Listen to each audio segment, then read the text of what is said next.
evening, everybody.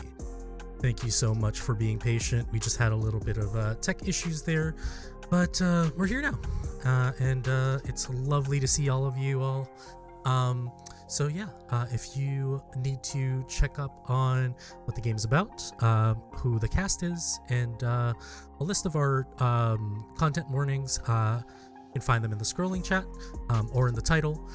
Just do !ANA for what this show is about, !CW for content warnings, and to know who you're watching, !ANA cast. Awesome. And without further ado, my name is Fabian. I'll be your storyteller for tonight. This is Mage the Resurgence, and you'll figure that out why that is later tonight. I am gonna introduce our amazing coven for tonight, and we're gonna start with Batty. Hello, darlings. I'm Batty. My pronouns are she, they. I will be playing Sophie, whose pronouns are also she, they. And I'm really excited for you to meet this cast and this story that we have planned for you. Lots of drama. Oh yeah. Bully. Hello, I'm Bully. This is what I always look like, and I will be playing Deckardry. Both of our pronouns are he, him. Zach. Hi, I'm Zach, or Z. I will be playing Francis Mateo Biamonte today, and his pronouns are he, him. My pronouns are they, he, she, and I am really pumped to get into the story. Oh yeah. And lastly, Vin. Hey guys, I'm Vin. I'll be playing Heather. Pronouns they, she, and my pronouns are he, they. Amazing. And without further ado, let's jump into it. New York City is a vibrant metropolis, teeming with towering skyscrapers, a diverse populace, and a thriving cultural scene. From the dazzling lights of Times Square to the tranquil green spaces of Central Park, the city that never sleeps offers endless opportunities for exploration and adventure. Despite its population of over 8 million, only a select few, however, truly understand the city's inner workings. Hidden secrets lurk around every corner, from mystical night markets to clandestine dealings and lost souls wandering with unfulfilled purposes. In the midst of this world of darkness, there are individuals with the power to shape its fate. While some embrace this power, others simply try to survive. Once a dominant force, mages have been rare and now just a shadow of their former selves. After the War of Ascension, those who remained picked themselves up and chose to live out the remainder of their lives with what was left, the ashes of the fire. Decades have since passed, and a few people are now awakening. A storm looms on the horizon, and a resurgence is inevitable. It's a Thursday morning. Let's change the mood a little bit. It's a Thursday morning in New York City. Port Authority bus station on 42nd Street, 8th Avenue. Straight from Cleveland after 32 hours of travel. A elderly gentleman descends from a bus after a weary travel. Deckard, please, could you describe your character? Yes. We would see a quite tall, doesn't have the usual stoop someone his age might, though he's rail thin. Just this beanpole of a old man. Long gray hair, beard. Dressed like he's almost like showing up for a job, like showing up on like a site to do something. He's got like his suspenders, he's got a thick plaid button up, and a coat covered in pockets and whatnot, with little scraps of metal wiring, things like that, sort of shoved in different places. He has a single briefcase. It looks like it's probably of his time, and then an old sort of vintage radio, just sort of tucked under his other arm. And that's all he really needs for his luggage. He would have headphones on, currently listening to the 1965 classic, Dancing in the Street, letting sort of the upbeatness sort of take him. And he perfectly timed it out where, they do a lot of city call-outs in the song. When they say New York City, he waits until that, and that's when he gets up to step out, so that his first steps officially in the city are acknowledging this. Yeah, whether or not this was like to your mind, you planned this, whether or not it is because you counted it out, or if it's some mystical reasoning that it's by chance timing. You walk out, and yet, did you have more? Sorry about that. Did you have more to describe? That's about it. Okay. And as you're walking out, please tell us what you were here for. What made you take this trip all the way from Nebraska. Middle of nowhere. Yeah. This is Deckard's not only first time out of Nebraska, not only out of his hometown, first time anywhere. There's a lot of reasons that kept him there. All of those reasons left decades ago, but something else kept him there. And he realized it was more fear than anything. But somewhat recently, he had a run-in with some men, maybe from the government, who arrived at his very rural radio tower to ask him some questions about some of the things he'd been reporting on. He knows hardly anyone listens to his show, so it's odd that they would take interest in it. But they seem to want to talk, and it's made Deckard quite nervous, quite upset. Different things were happening, and all I can think about was he was trying to tell if these are good people or not. He was listening to their hearts, quite literally listening to the rhythm of them. And he just remembered that the hearts felt wrong, the vibrations felt off. These men did not seem like good men, and he just wanted all of this to stop. And it did stop, but their hearts stopped. He turned down that rhythm until it was nothing, and he found himself, his radio tower, among a tragedy. And he knew he had to leave.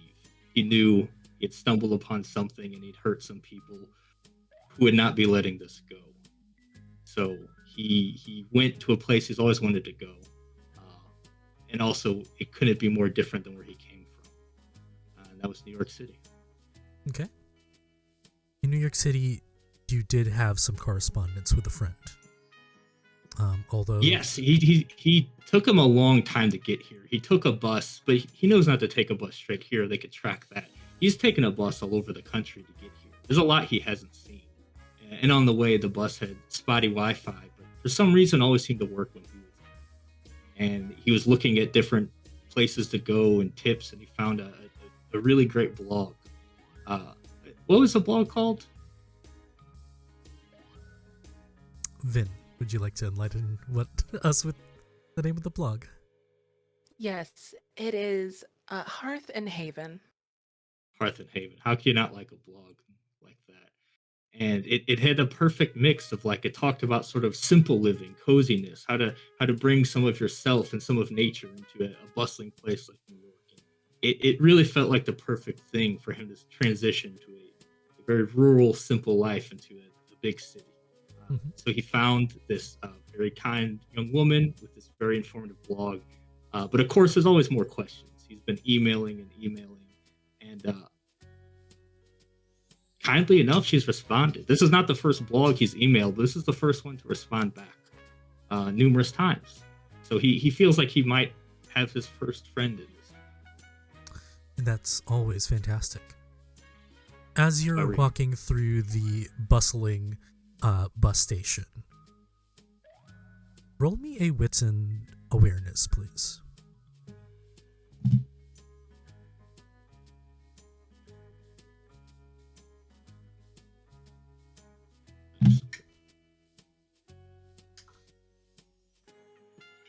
That is 4 successes. 4 6, fantastic. With the music bumping in your earphones, your headphones, you start to kind of experience some form of static. Kind of the same disturbances as you've come across back in Nebraska. You look around and you feel as if you're being watched. Can't pinpoint exactly where it is. But with the amount of people, hundreds of thousands of people rushing through this bus stop early in the morning, you can't quite find where this feeling is coming from. But you know it's there. Although it seems far enough that if you try, you could probably avoid it and elude it. But right now you are aware of some form of monitoring, some form of witnessing to your arrival. And in this morning, what do you do? First time in the city. You're a few blocks from Times Square. All of his instincts would tell him if he immediately gets off and the vibrations aren't right, is just to get back on the bus. But that's the easy route. That's not what he's going to do. He's there's a lot to explore, but he needs someplace safe. He needs someplace that feels a little bit familiar. He's read the blog. He knows the first thing he needs to go to his place, understand the setting, and then he can buy some decor. He's already got recommendations. He knows what sponsor code to use to help Heather out. He needs to get there first. Mm-hmm. I think he would have prearranged to be able to rent an unused sort of radio tower atop one of these buildings. It's not necessarily a radio tower, but definitely it has some form of way that you can probably broadcast if you need to. There is quite a few blocks away, maybe like a good 10 blocks in Hell's Kitchen, where you can definitely settle down. You have arranged during that whole spotty Wi-Fi, you have corresponded with some form of what we normally call a landlord. One of these evil people have given you pretty much a place to stay. You head over. The keys are in the box, as you have pretty much discussed with this landlord. You enter in, and I'm gonna let you describe to me what the place looks like, how your space is. I think this was probably used to be what someone would use to like keep pigeons. Mhm. And probably the landlord did not care for that, and recently has either removed or that person left. Whatever happened, a lot of the stuff is still there, but the pigeons aren't, and neither is the person who kept them. But there's good bones there, or not so good bones. There's stuff for them. A lot of wood. There's probably some sort of little metal. Again, it's not like a radio tower, but some sort of antenna network that's probably been unused for a while that he might be able to get some use out of. But it's pretty bare bones. Not legally a place someone should live, which is good because Decker wants to be off the grid. Mm-hmm.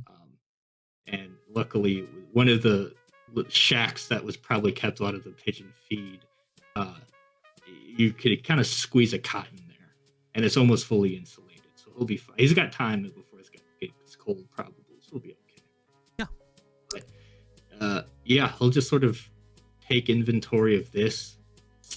First thing he does is find a little place, a chair to set his, and some sort of shelf or something to set his radio. He'll probably spend a lot of time there. Okay. Once he gets a feel for it, then it's probably. Oh, go ahead. Oh no, please. Yeah, he just kind of wanted a quick look around. He's a simple man of simple taste. Good enough for him.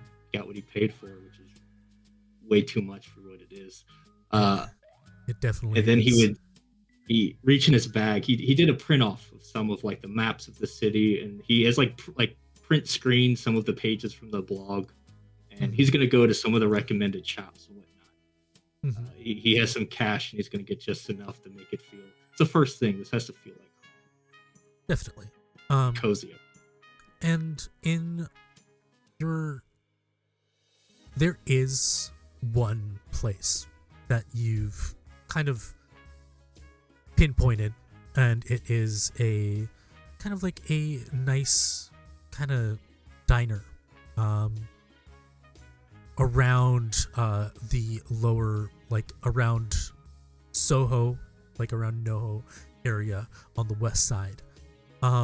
And you're supposed to meet Heather later in the day, and to basically get some help to the situation that you both are in, correct? So while you have that in mind, do you have like a smartphone, or is it kind of like an older phone that like you can just check your email through that has capability of? I think it's a smartphone. He's quick to adapt. He's not technologically illiterate. I wasn't sure whether or not they were like trying to avoid like, tracking from like whatever digital space there is. But as you check your phone, for some reason, like you're connected to a public Wi-Fi that is pretty much on the it is connected to the subway underneath the apartment building that you are staying. And you get an email, and you get an email from a, let me just get the name. Yes, you get an email from Amity, and they're saying that they're excited to meet both you and Heather, and that hopefully by the time that you get there that they can get the help that you need, and that they are excited to welcome you to this new world you guys are a part of. While you decide on, to take your leisure time, as you still have time before the meeting time, Heather, we're going to move over to you. Heather, please describe to us what they look like, and how is a morning in Heather's life? Oh goodness. Heather is 20-something, average height, average size African American woman, very posh with a little bit of a nervous disposition to her. She keeps a schedule, of course, so the morning starts as, I guess, a late day would be 6 in the morning, checking emails, going through their various social media, just combing for anything, any sponsorships or deals, and just going through their drafts and prepared messages and posting those out, those lovely good mornings and personal messages and such. It's very structured, almost mechanical, despite the persona they put on. Okay. And during the morning, you already know that you're supposed to pretty much meet up with Deckard, probably get your mail, do a few things, and as you check your email, you get something that is from the housing company that is pretty much managing your lease, trying to mediate between you and the landlord.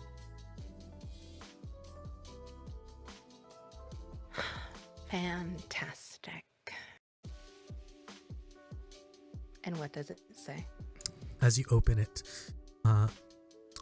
there's a lot of like formalities, but at the end of it all, the gist of it isn't that you the problem isn't that you pay late or early. There's no problem with what the problem is that they have gotten a bigger offer from somebody, and that they are hoping to sell the building to a appropriate buyer. That it is basically serving you a 60-day notice.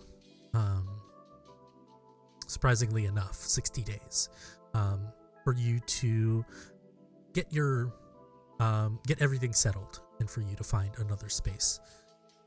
But that is what you are met with in the morning. Okay.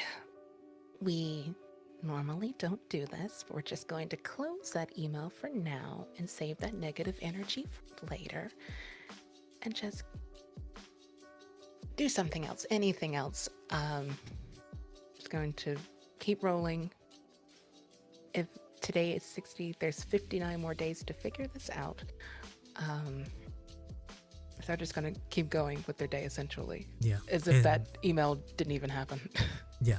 And as you close that email and you get into opening a program for you to start writing about your day, about whatever you had on the docket, you hear a knock on the door. Kind of like a buzz, actually, on your ringer. Okay. They're just going to hope that negative energy did not just manifest in them just coming directly. That'll just be the icing on the cake. But they do let whoever it is in and just hope it isn't hostile. And as you open the door, the first thing that greets you is a figure jumping into your arms, wrapping itself around your neck. And it is your niece. And it's just giving you a bunch of kisses on the cheek and just say, "Oh, Heather, missed you so much." And like behind them is your brother, Ernest. And yeah, Oof. he kind of carries your niece off of. It's like, sorry about that. She got away. She ran as soon as she got out of the car. I'm gonna get it. And you see your niece just run past you into the apartment. Well, this is a surprise. You gave me a heart attack. I know. I'm sorry. I was about to text you. We weren't really planning, but we went to the bagel store you really liked and got you something. And you see he has like a bag, and he has like a few cups of coffee in his other hand. It's like, you gonna let me in, or?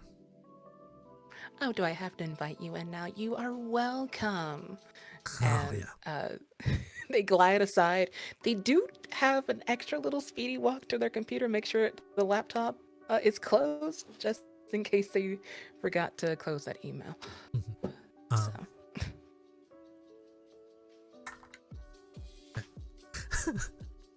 Just did a little roll there. Okay. And Oh no. don't worry about it. I won't. And as you see, Destiny is just going around. Who is your niece? Just going around the house, just like, just. Do you have anything in your house that is like collections that like your niece would be overly excited to check out or look at? I think there's a corner like devoted just to her, just like antique dolls and plushes and stuffed animals, or like that millennial beige, just a little play area and books and stuff just for her. Yeah. And as she plops in, she takes a book as she plops into a beanbag chair. Your brother Ern said, like, so how's it going? What's new? Luckily, it's the same old, same old. Happy to say there's completely nothing wrong. And they are lying through their teeth. Like, they're trying to make small talk about it, but it is so obvious in their eyes. And, like, their smile isn't exactly the chipper, it's a beautiful day type deal, but it's very weak. Roll me. I'll let you choose between charisma or manipulation, and roll me subterfuge with that as well. Oh boy. I'm gonna self-sabotage here. We love self-sabotage.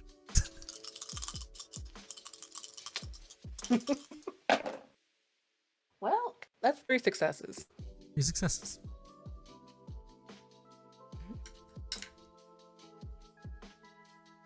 Okay. He's like, all right. Well,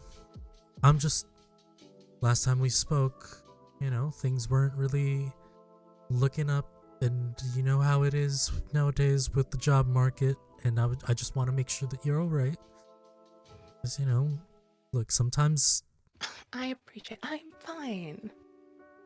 Yeah, but, sometimes me and Edmund, we could appreciate some time alone, and if you need, like, a few extra cash, we'd be happy to just get you as a nanny or a babysitter at least.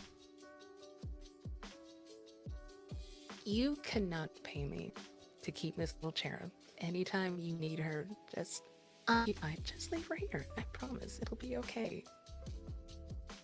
We can find something to do. It's New York after all. That's why we moved here. Of course, but I just wanted to make sure that you have what you need. Because New York, it is indeed fun. It's not necessarily cheap. I know. I know. And I have everything here. And they make a grand gesture to the walls and decorations and this idealized space. And yeah. And basically, Ernest doesn't really give you they try their best not to be that, like, family member of, like, making you feel pitiful or low. Mm-hmm. They definitely express genuine concern. Completely 180s the conversation, and just asks, like,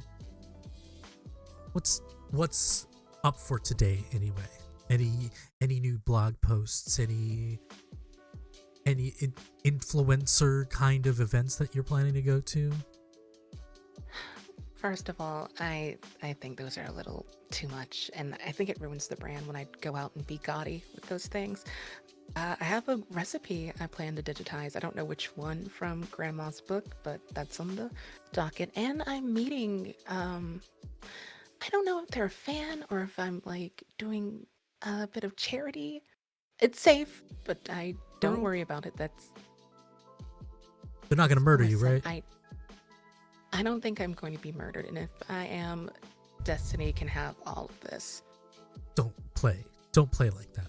I'm kidding. I would never. I Okay, but was a also, joke. I get it. Influencer stuff can be bad for the brand, but my skin really benefits from these visits that you have.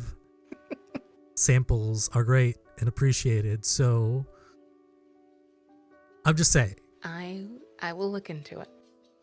I'll go extra hard in the beauty area for you. And you hear that Ernest's, like, kind of smartwatch starts to beep. It's like, oh, gotta bring this little one to pre-K, and let's have dinner sometime soon, all right?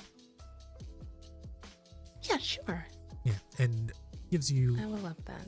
Yeah, he gives you a hug, and Destiny kind of like tugs on the side of your pant, and just like uppies. Of course, like no, it just scooped up in the same flurry of like kisses and stuff. Yeah, and like she kisses before you they go. back. I think she like helps carry them out the door. Yeah, and before you drop them off, she gives you like a big raspberry, blows a raspberry on your neck, and then just runs back down. And Ern just like gives you a knowing nod and just follows his daughter out. Yeah, and that is basically your morning. Well, you have quite some time to write your recipe and then head over to the lower west side. We're gonna move over to Francis. Boot a little bit. Francis,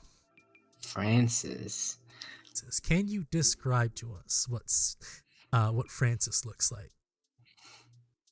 Francis on this morning is this a weekday morning or is it It's a Thursday weekend morning. Thursday morning.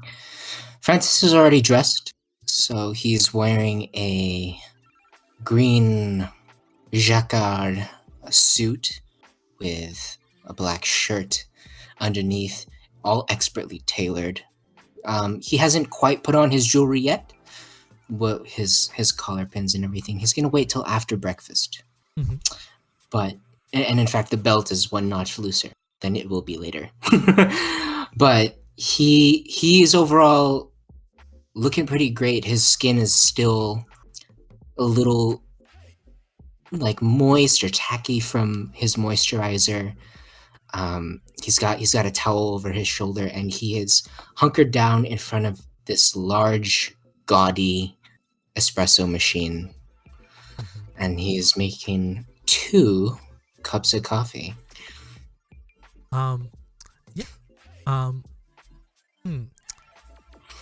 I was gonna focus on you for now, but since you did make another cup of coffee, Sophie, please describe what you look like.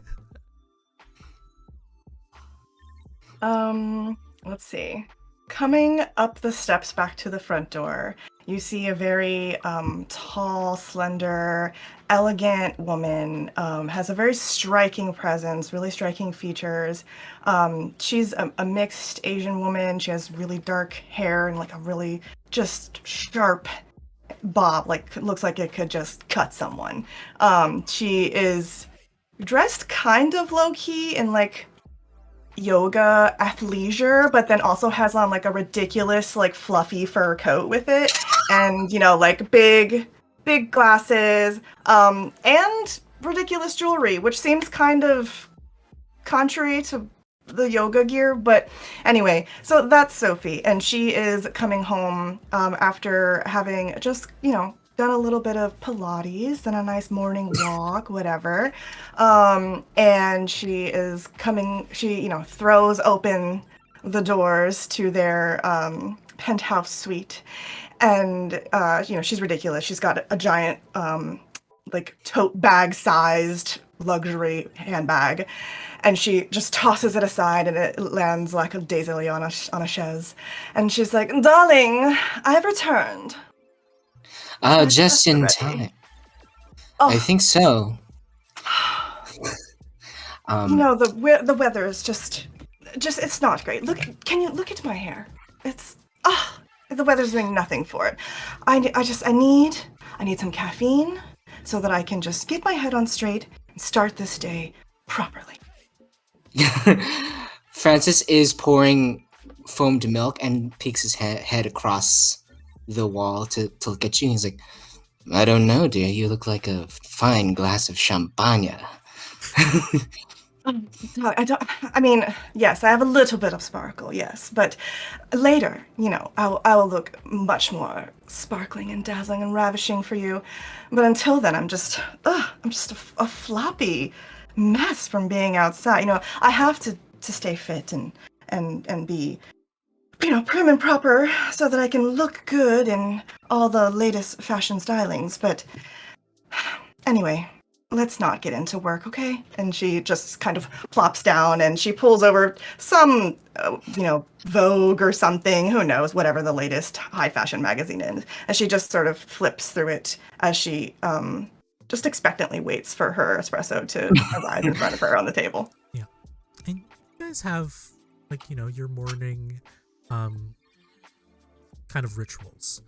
And, you have your coffee, you guys have, your conversations. And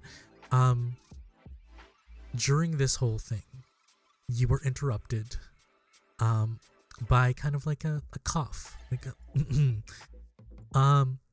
We haven't really named this person, or I don't know if the two of you have, but it is your intern, Geraldine.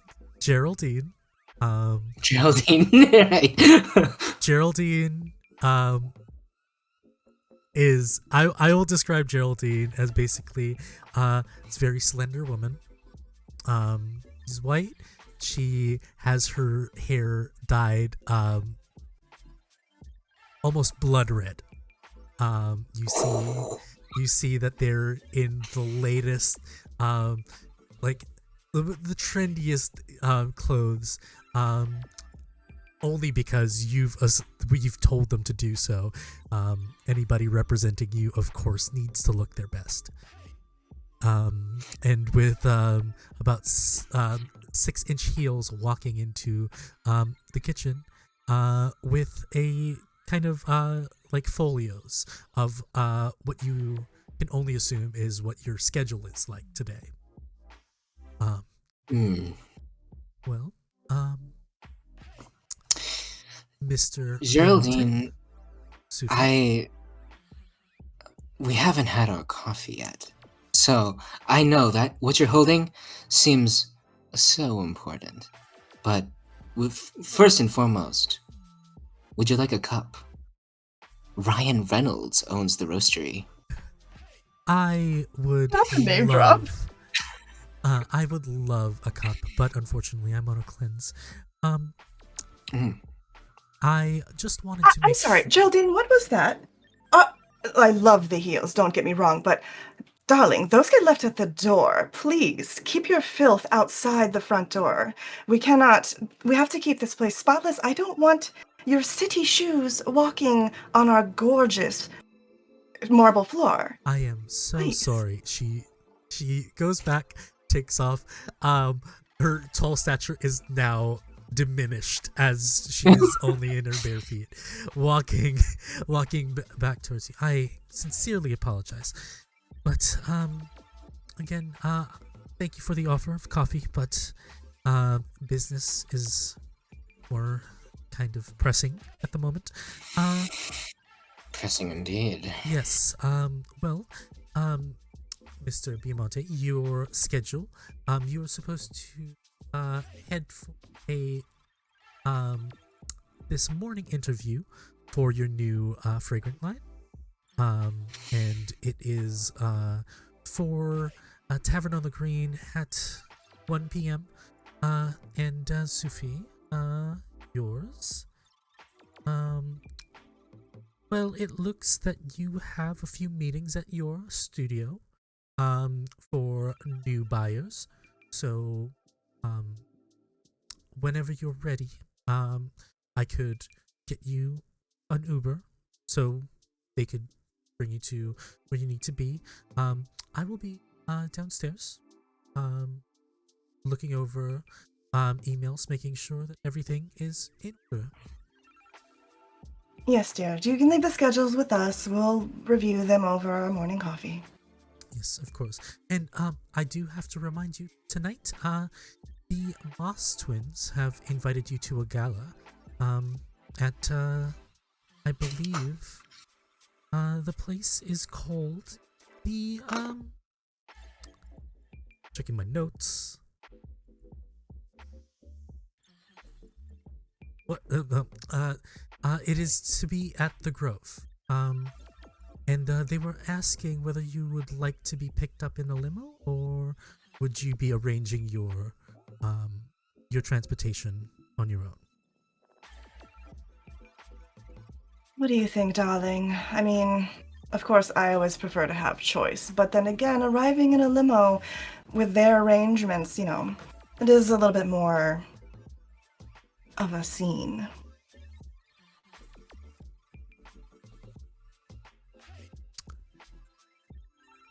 Mr. Biamonte, what would Francis, it be? dear. Oh, you're saying I'm invited as well? Of course, this is Darling, of goodness. course. Oh, yeah. for the both of you, of course. Whenever you come around, you know what I associate with you, Geraldine. I see my lovely wife come back from her morning Pilates, and then you so suddenly tear her away from me after merely one cup of coffee, because we have our respective businesses to attend to. But if you're saying I'm also invited, then...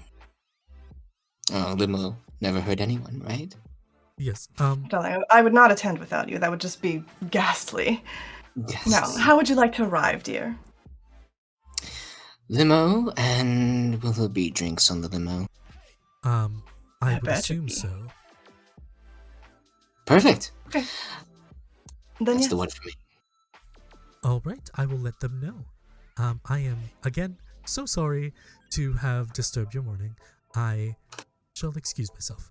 And she just turns around and just kind of walks in. Just roll me, the both of you. Just roll me a quick wits and awareness.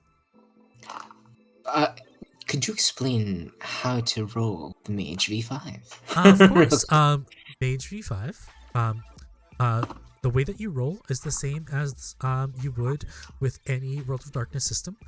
You take the dots that are associated with your wits, the dots that are associated with your awareness. You take them in a pool of d10s and you roll. On a 6 and higher, you count that as a success. You will need at least a success of one success, just to see here. Oh, okay. So I'm rolling for wits or awareness, or Wits it doesn't and matter? awareness. So I'm rolling twice? No. So, how many dots do you have in wits? 2. And how many dots do you have in awareness? 2. 2. So that's 2 total. So that's 4. Or 4. Oh, And you take 4d10, okay. and then you roll. Wowzers. That's a lot. And tell me Um, if you get at least one success. And a success is 6? 6 or higher. Yeah, I definitely Yes. got that. 3 successes. The both of you see, as Geraldine is walking away, there is a moment where they stop, they wipe something from their face, and then they start walking again. So- And Sophie reaches over and puts her hand on Francis's and just says, "Darling, don't worry. She's new. She'll get the hang of it. Besides, I'm sure she's just being a little dramatic." Was I mean? Did I sound mean? I thought I was being Of nice. course I offered her not. coffee. Of course, I not, my could have dear. been mean. Did you see the red? What a shade. It was a bit garish, I will say that much. But perhaps after a few washes, it'll tone down a little and be a bit more, not natural, but a less fire engine and a little more garnet. Well, it'll grow into her, and maybe she'll grow into the job. I'm sure she will. I have faith in her. The Moss And- twins. And we're going to kind of fast forward through your day real quick. We're going to start with you, Francis. Francis, you have your interview. But after your interview, you were greeted by another gentleman. Can you describe this person for us? Is this... Yes, this is your uncle? This is my uncle. Francis's uncle walks into the room. Now, he is stouter man. He is Francis is short. Francis is maybe 5. I believe I said 5'5" or 5'6" when I first described him. Uncle's even shorter, 5'4". He has sort of a stately build, broad, pretty muscular shoulders, and wears a double-breasted suit. He was convinced out of wearing the pinstripe suit, so now he wears a window pane. So he's a little more modernized, but he still has like just an old school look. Like he went to business school in 1974, and that's where he stayed. But he's also got short cropped hair, not as flashy as Francis is. No swoop. He's got short hair and a mustache. Yeah, serves his round face well. I think the mustache is like a signature in your family, right? Indeed. And you see your uncle. What was his name? I don't believe we've named him yet. We haven't.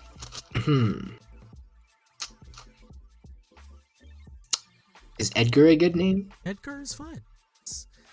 You see Uncle Edgar greet you with open arms. Ah, Iko, my lovely nephew. Come here. Hello. And he gives you a hug. It's like, I didn't know you were gonna be here. Did you not? Did you really not? It seems you know everything about Tito Edgar these days. Look, I'm just kidding. Of course, I knew. I wanted to maybe sit down and have coffee with my favorite nephew, if that's okay. Yes, of course, Uncle. Of course. Oh, really? If you don't want to, it's fine. No, absolutely. I always have time for family. Yes, of course. And he kind of like pulls a chair, offers you one, and basically, Kiko, how is work? How is everything? I heard you have had an interview today.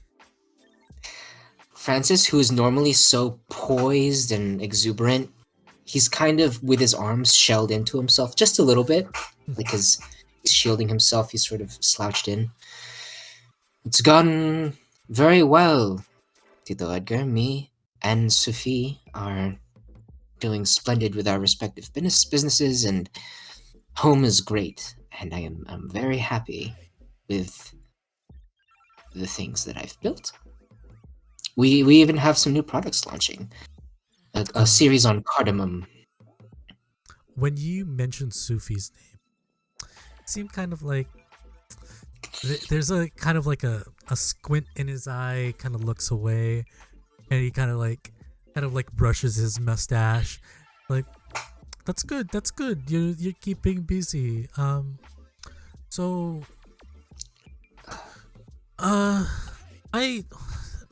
speaking of Sufi, I wanted to talk to you about something. So Is it about that suit? Maybe she could have a look at it, trim it down, modernize it. Is there something wrong with my suit? The shoulder pads are... No, there's nothing wrong. Nothing wrong at all. Are you sure? What did you want to talk about? He waves it off and is like, okay, well, this, I think you know, this gala, I wanted you to meet somebody that I am friends with, and is Sufi coming to the gala as well? Yes, of course. In fact, Sophie was first on the invitation list. I'm, if anything, her +1. So. I'm sure that's not the case, but well, not the case, right? But it's yes, of course she was invited. She is a very high profile fashion world these days, and she's making a lot of waves, a lot of ripples. But don't you think she's a little what you say, Look, you and I, we come from money. And I'm just worried for you, Iho. Like, maybe she's just here for your money. And if you're okay, I can introduce you to a friend of mine who's... Okay. Is the waiter still not here? What is this place? I mean, And the waiter... come on. The waiter is just standing there in horror because they're hearing what your uncle is saying. And it's just like, when you say that, hi, can I get your... what can I get you today, sirs? And it's kind of looking at you like awkwardly. Espresso martini, please. Espresso for the Okay. old one.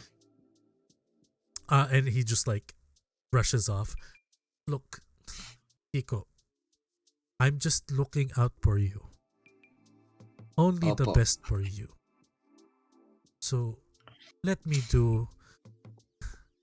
Your mother, my sister, she loved you very much, and I want to make sure that now that she's not here, that you can get the life you deserve.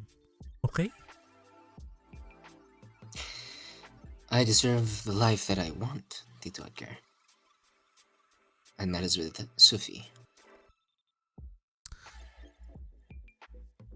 Well, If you would like to introduce me to a business partner, prospective business partner, we can make something work. I'm a little bit busy this quarter, but okay. beyond that, let's make this night not weird. Yeah? Okay. Coffee's come. And your uncle becomes silent the whole time? Is there anything else that you say to them during this whole interaction?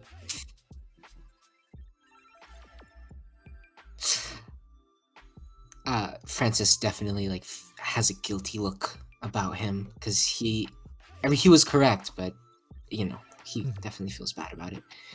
He's drinking his espresso martini and looking up and down. Where'd you get the suit, Savile Row? Excellent wall. Yeah. And I think after you open that up, there is a moment where that whole conversation kind of like passed, and at the end of it, you hear him say, he pats his breast pocket and his... No, I think I left my wallet in the car. Can you take care of this? Of course. And he pats you on the shoulder, and he's like, if my look needs to be updated, I'll do that. Okay, and he's like, I will see you tonight. And he kind of like pinches your cheek, and he walks away.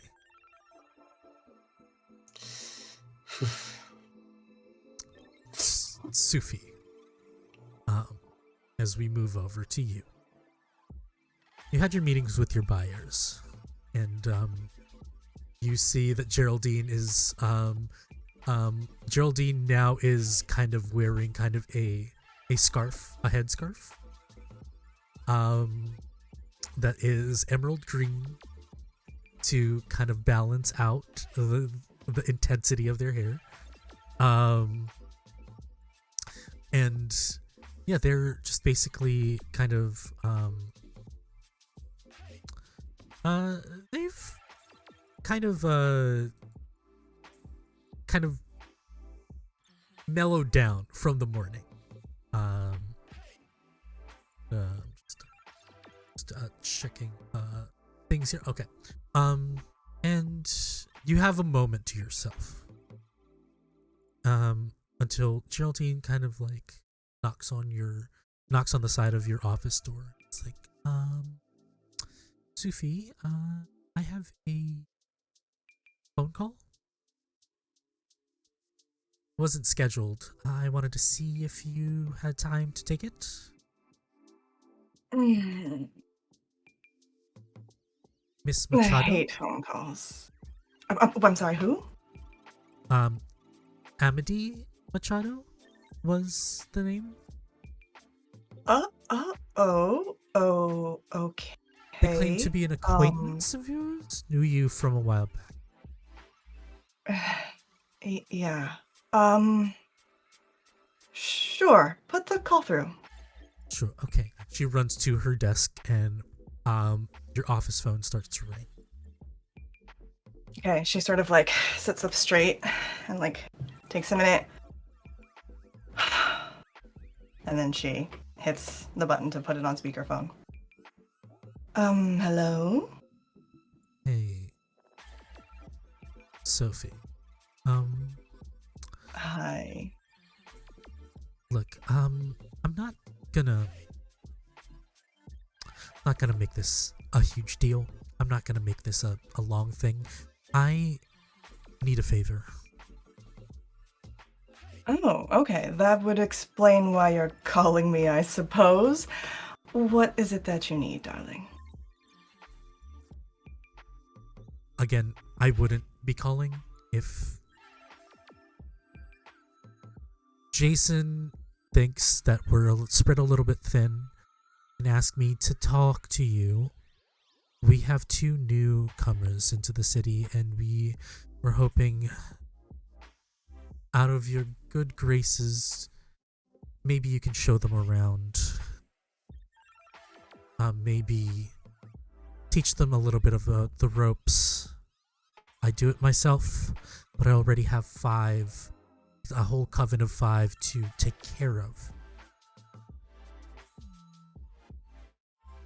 Well, I mean, good of you to recognize my good graces. But you all have made it very clear that I have actually left the Greenwich Collective.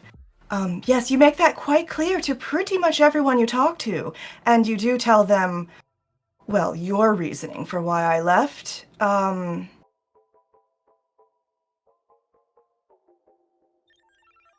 Whatever I've said and whatever I've done, Mhm.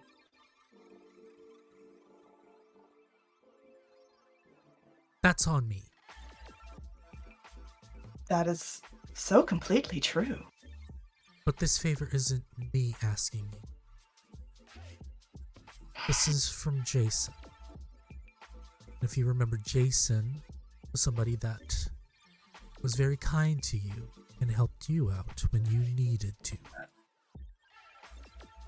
And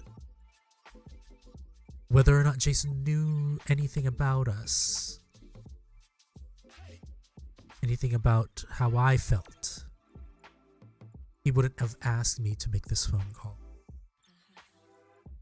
So please, Sophie. I suppose that's true too. I can't imagine it was easy for you to call me and, well, let's not make this any more difficult than it needs to be. Exactly. When exactly do you need my help? This My charity? afternoon.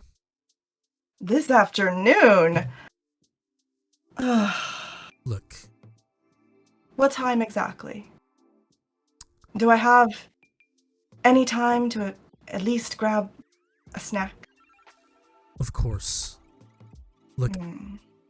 we had a few people set to help them out, but I don't know if you've heard of what happened in Chinatown 2 weeks ago, but unfortunately, a lot of our people are scattered in the wind. New cults and whatnot. That sounds rather unfortunate. Yes, it very much is. I'm not going to be entangling myself into the problems of people I really don't want to be bothered with by helping, am I? We hope not. We just need somebody to show them the ropes. Talk to them about how these things work, what we are, and how the city operates. what to do and not to do. Because the last thing we want is the technocracy doing their thing and making it a problem for all of us. Yes. Yes, you're right. That is the last thing I would want. I again don't want anyone else's problems. Okay, I'll help. Thank you. I'm gonna patch you back to Geraldine. Give her the details and she'll relay them to me. And you said it's two new people? Yes, and if Francis would like to help out as well, he would be much appreciated in the situation. I'm sure he would be an excellent mentor, actually. I'm But sure he yeah, would. just please do try to keep in mind that word gets around, and I know that you have complicated feelings, but you know, sometimes the things you say make their way through the grapevine to me, and it's not appreciated. So please keep that in mind as I do this favor for you and the collective. Noted. Thank you. And she ends the call. And you notice that Geraldine is just looking into your office. Just like clearly she was trying to read your lips, trying to see what was going on. And then as soon as you notice, she looks away. Geraldine, I see you there in the crack of the door. I know that you were trying to eavesdrop. It's fine. No, me? Just- No, I was just scheduling. Darling, care don't lie to me. appointment. Don't lie to me. Darling, that's fine. Here's what you need to know. The relationship, well, with the entire Greenwich Collective is complicated, but especially with that one. So when you talk to them, I'm gonna need you to give me, just take mental note of all the little details of what it's like to interact with them. I want to know tone. I want to know facial expression. I want to know anything that's muttered under their breath. Make sure that those get in notes. Again, just for me. Thank you. And as you speak to Geraldine, some of your other employees and assistants started, you overhear something. And the thing that you overhear is the same thing that Heather, as you're walking to your meeting place with Deckard, you get a ping on your phone. 3 influencers found dead. Apartment. In their apartment. In one of their apartment in Soho. And one of these influencers, they were somebody that you met at an event before. Demi, who is known as this TikTok singer. And they're all in their mid-20s. So young, and they were just snipped. That was exactly what Sophie, you learned as well. They were talking, your assistants were talking about that. But yeah, as you're walking to your meeting place with Deckard, Heather, you see that news. You also know that Demi might have had slipped that they were just like you. They did things that were out of the ordinary. Now that you're heading to meet with Deckard, you guys meet at a kind of diner. For the first time you see each other.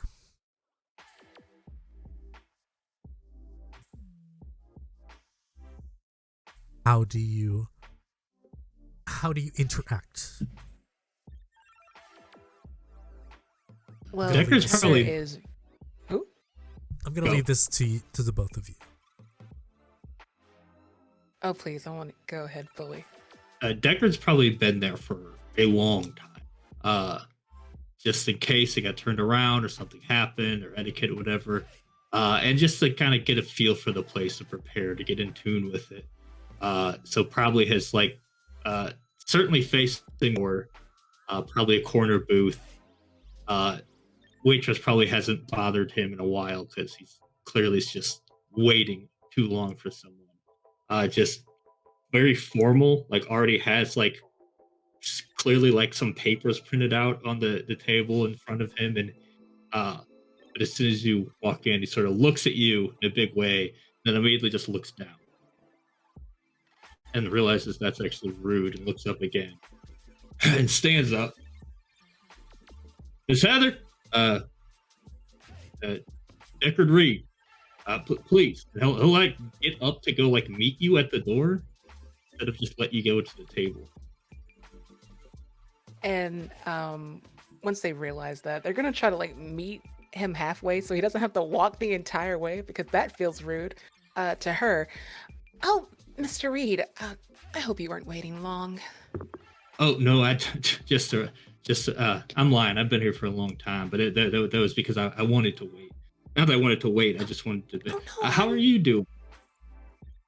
Well, first of all, I am so sorry. I would have came earlier if that were the case. No. If you'd have came earlier, I would have come even earlier. So don't you worry about a thing.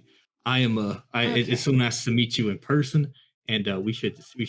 I'm in this man's way. Let's go. Would you like to have a seat? Oh, of course. Yeah. Yes. Excellent. Okay, he'll go and sit, and this is a man. There's so much in this city, and I picked up some of the things you said, some of the greener and whatnot, and I took some pictures actually, and I had some questions. A few things actually. I'm jumping way ahead of myself. Did I ask you how you were? Yes, you did. I'm doing absolutely fine. I am just so thrilled by your own enthusiasm. It's infectious. Oh well, thank you. This is exciting, big, a lot of new beginnings and whatnot, and Of course. hopefully a new friendship. Unless you don't want to be Absolutely. friends, I very much understand if you don't want to be friends, and I'm also okay just being whatever we're supposed to be. Mr. Reed, that is insane. I Please, think you are absolutely Deckard is just fine. Mr. Reed is my fine. okay. I'm sorry, I'm actually from the Carolinas, so the Southern hospitality thing is still like in my Understand. bones and Understand. such. It'll just take some time to get used to, but Mr. Deckard and I'll just ease into it, I guess. Whatever makes you comfortable makes me comfortable. Okay, and then like they're kind of like looking at your papers, trying to make what exactly does he have printed? Just some of the items, different blog posts and whatnot, certain restaurant. Just literally just like most of your blogs in paper form right now, at least the last like month's worth. And it's absolutely amusing in like a very flattering sense. It's kind of peeling through notes and stuff and making sure that they were spell checked. So how long have you been in New York? Did you just get here, or is it a couple of days? No, this morning. I got here. I got right to work. Got set up at my place. Went and bought some items you recommended. You have to. Your code only works if you buy things online. I was saying it to the people. There was some confusion, but I will be using your code with some online purchases. I don't have an address per se, but get it worked out. You don't have an address. Do you have a, I don't want to ask Alfred, do you have a place to stay, Mr. Deckard? Oh yeah, I have a lovely situation. Very New York City. It's I'm pretty much a local at this point. Me and the birds. The birds. Just growing more and more concerned for this man. But trying to stay positive at the same time, and it's very hard. You're noticing that after you say the birds, there are, like, when you look outside the window, there are, like, several birds just perched outside. Just several pigeons. Just watching.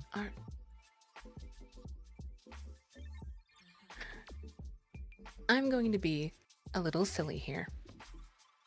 Oh, Are those your please, pets, or did not at all. you? Are they No, I okay? think I think I took their home and they're mad at me. Another bird just perches. But also, I noticed something. I admit, people don't really like looking at you in the city, and that's fine. That's good and well. Eye contact or whatnot. It makes me uncomfortable too. But what's the staring protocol?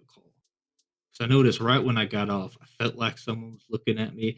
I was like, maybe that's a New York thing. Maybe I'm just being paranoid and back to my old ways. And I just want to know, is that something we do here? No, that's something you should be concerned with. Not All overtly, right. He unless immediately it's. takes a Oh, pen and starts making notes. oh my. Oh, okay. How long were you being, or did you have that sensation of being watched, Mr. Deckard? It was either just a few seconds or hours. I'm not sure anymore. I don't really want to think about it right now. We have we have like something to get to or something. It's We do. already maybe we booked and busy. and it's wonderful. They start like getting the papers together for him. We should get to that appointment first, and then we can do dinner, lunch, maybe smoothies or something. But we should hurry. I'm glad you reminded me. My brain is everywhere. Yeah, I'm already freaking out that we're not early enough. So yeah, not to cut things short. Did you eat? Yes. Did you eat? Yes. Okay, then we are set. Let's go. All right. All right. Um, and you notice you walk out. You're not sure if you paid, but nobody actually stopped you.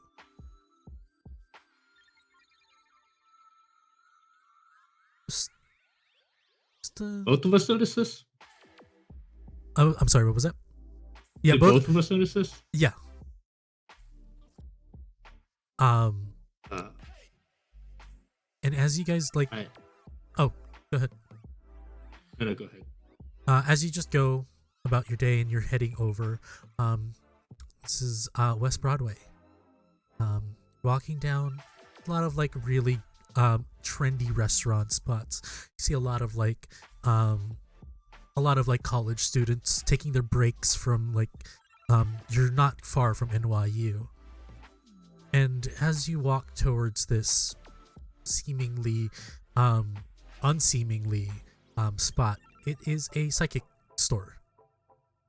$10 for a reading. As you enter, let me see. Both of you, do you have any crafts? What are the crafts that you have?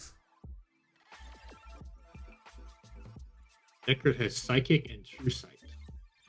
Deckard has psychic and true sight. Nice. Vin, do you have? I have true sight and medium. Okay.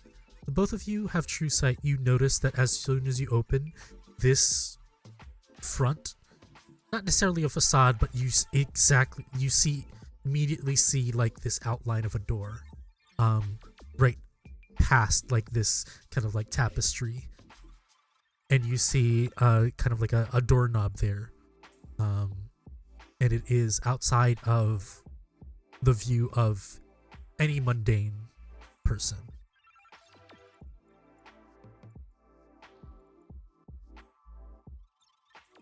So, I'm just going. Do you see the outline, the door, or Yeah, absolutely. do we do we touch it outright? Is there anybody else like in the shop? No, it's just a chair there, a table, like two chairs and a table, and kind of like a bell. There's like a door, like an actual like regular door to the side of it, but there's also this mysterious like outlining of a door that it seems that only the two of you see. I'm going to follow Alice in Wonderland rules and go through the mystical door. Like they're very, slowly approaching, and just opens it carefully. Oh, As this you- ain't. This is doors just we could see. Sometimes it all just kind of blends together. Okay. And I'll as you follow your lead. open this particular door, a waft of like smell of coffee and tea hits your nose. You're seeing that there are like a few people in like these like small tables and couches. The place looks exorbitantly bigger inside. You see like there are a few people, there are a few cubicles as well that are just like talking. It looks like a kind of like a counseling center. You see like some books on the side, and you see you get noticed by this girl who's within like around like their late 30s, but they look really young. They look like they're in their late 20s, and they have braided hair, like kind of like a head scarf as well to tie it up. You see that it's kind of in like this big ponytail. They have like kind of like lighter complexion. She looks Afro-Latina, and she is kind of wearing like this like huge cardigan, and she has like a button that says like, "Hi, my name is Amity." And she notices the two of you. Is like, Heather and Deckard, I assume. Yes. Welcome. Yes, ma'am. Please. I've spoken to your mentors. They're on their way, but please come with me. I'll show you around. Basically we're just gonna speed run through that whole thing of them telling you about the collective. That the Greenwich Collective is basically a group of mages that discovered that they were mages, but are trying to get a grip of what is going on to them. We're just gonna move past and fast forward it with Sophie and Francis arriving shortly. And pretty much Amity is like, well, that's pretty much it, and it looks like and you see her demeanor just drop. It looks like your mentors are here. Sophie, Francis, it's really nice to see you. Amity.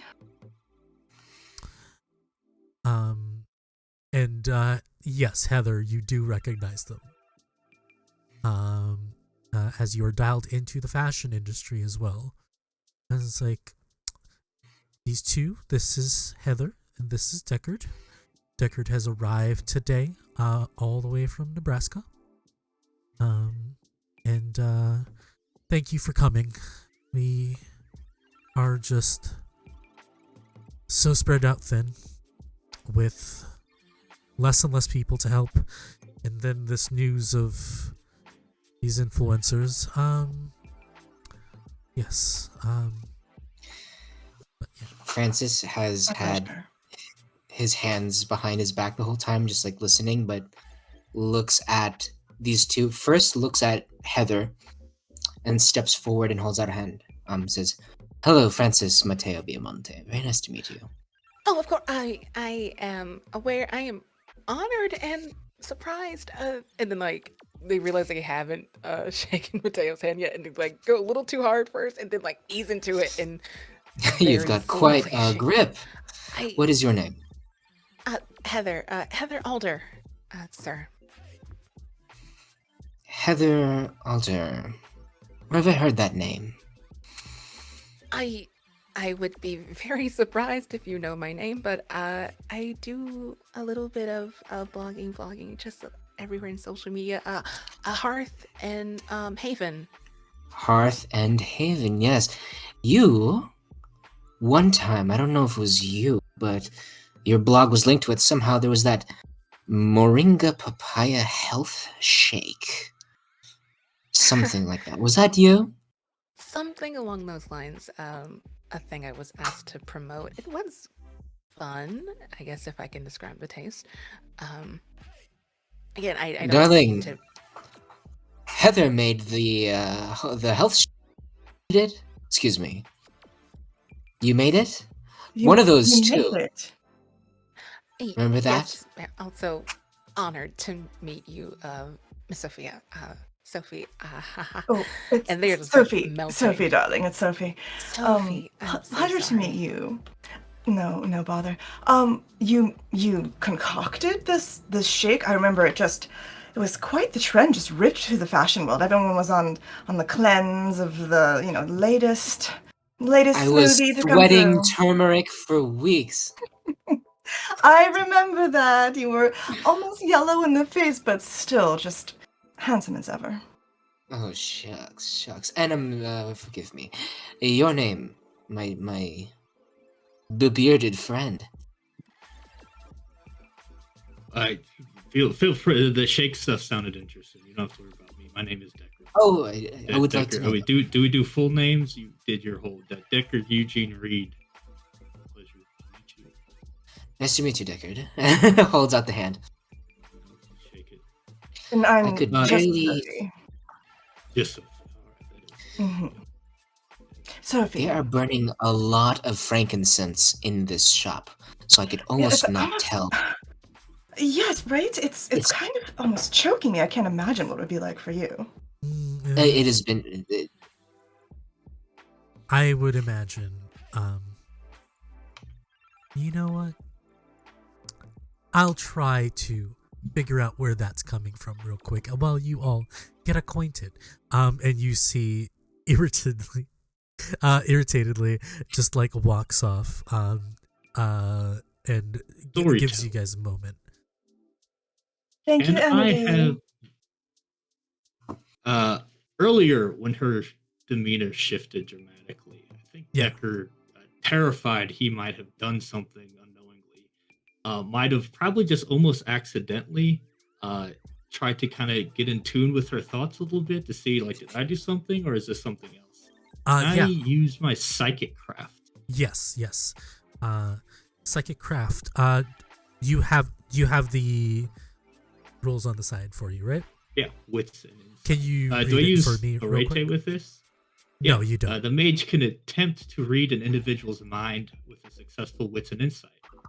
Can read the individual's immediate thoughts. On a failure, the thoughts are read, but the individual's aware of them. Okay. So the immediate thoughts, just like surface level, kind of like, oh, it's Sophie and Francis. I just want this interaction to be over. But please roll me the wits and insight to get further explanation.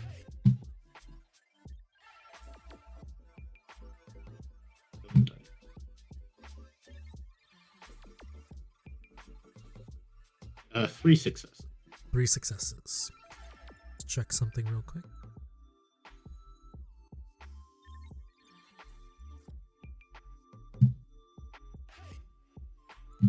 Okay.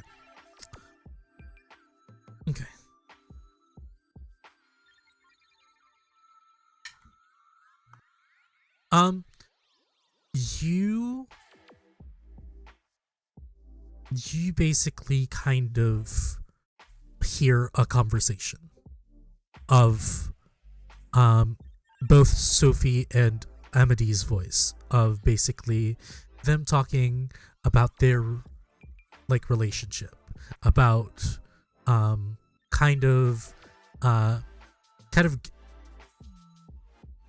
like something like that's happened a long time ago, that basically Amedee admitting that they liked Sophie, but they didn't want to destroy the friendship, and now that they're married, it can't work, and it's hard. I think as soon as it started to get even a little bit personal, I think he probably didn't even realize what was happening, and then when he starts realizing, oh, I'm actually listening to her thoughts, he's gonna try to just shut it off. So as like in the middle of the conversation that they last had, you're just zoning it out and you're pushing it down.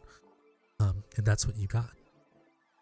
But yes, I'm gonna give you guys a few minutes to direct.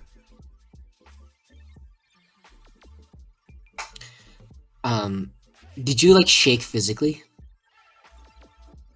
Did that? Do I need to roll anything, or can I just notice that?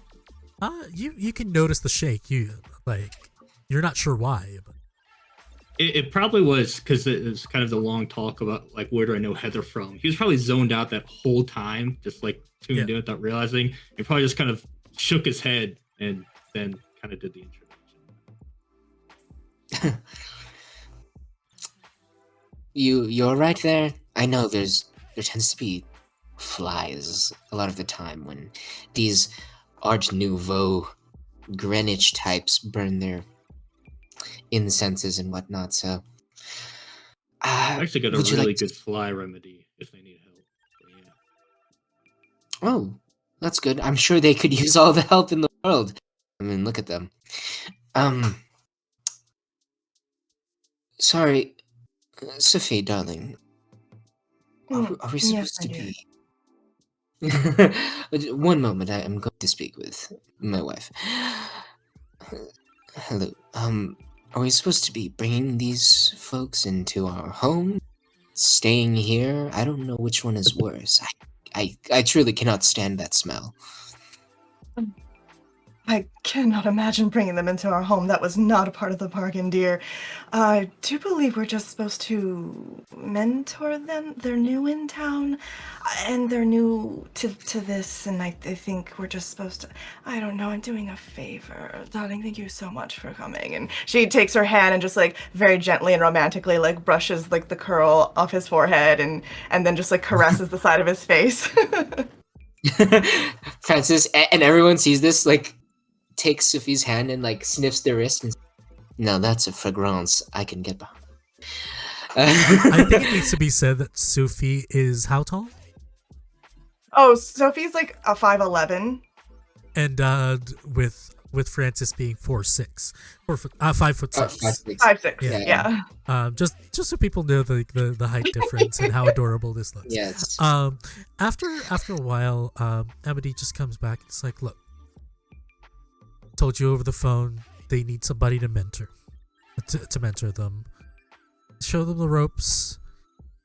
I mean, can you just take them with you on a day to just kind of introduce them to this new thing, this new world that they're a part of now? Yes, of course. You're not going to feel left out if we go without you, would you? Believe me, I'm too busy here. I wouldn't want to encroach on your spaces either. So, if you have if you could take them for the rest of the day, show them around. You have limos and such. You can drive them around and tell them where to go, where not to go. That would be fantastic. Francis turns around to speak to Deckard and Heather now. Do you like oysters, Rockefeller? I guess I'll learn today if I do or don't. Good. One among many things. Where I come from, by the time the seafood gets to us, it's a little risky.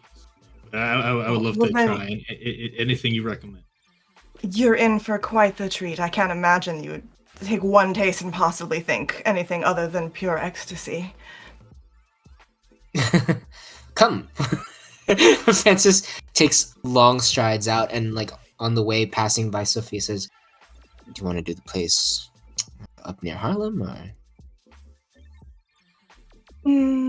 I trust your opinion, darling. Oh shucks. Is Geraldine with us or no? Geraldine is outside by the car, just waiting. Geraldine, bring the car around, and and that's what you hear as Francis exits the store, and like a little 2-clap. Yeah, And as you exit, Geraldine, just waiting by the car. You also have a driver, and yeah, they see you, and it's like, I do need to remind you of the gala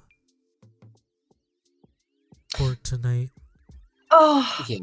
darling, the Oh, gala. How? Gala. We can't bring them to the gala with us. That's preposterous. Yes.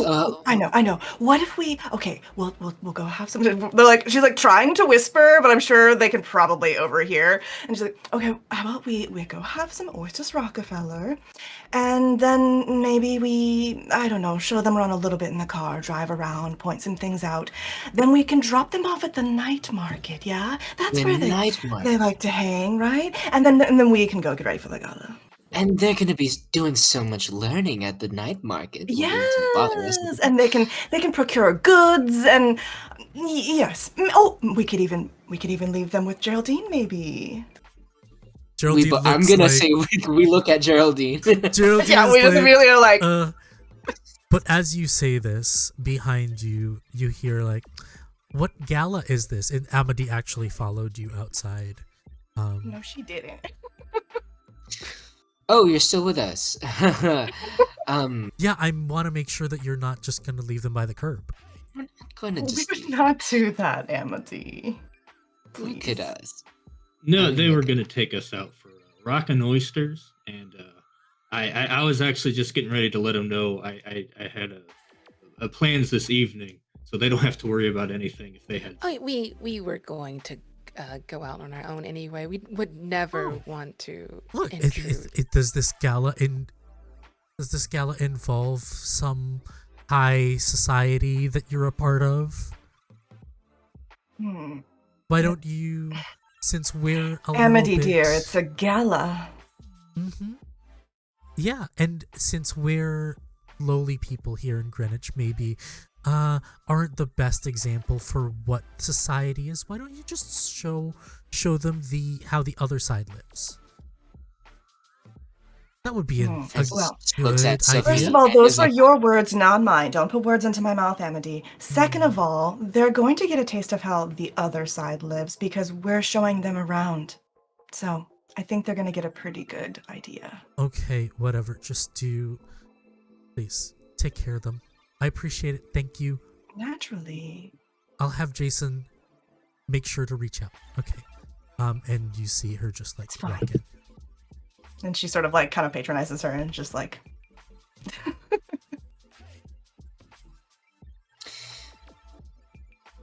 Francis is just looking back and forth at these two bickering, and then looks at directly at Heather. And it's just like, huh.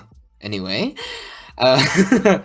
please, Heather and Deckard, do step into the car, and taking out a handkerchief, opens the car door himself and gestures you to it.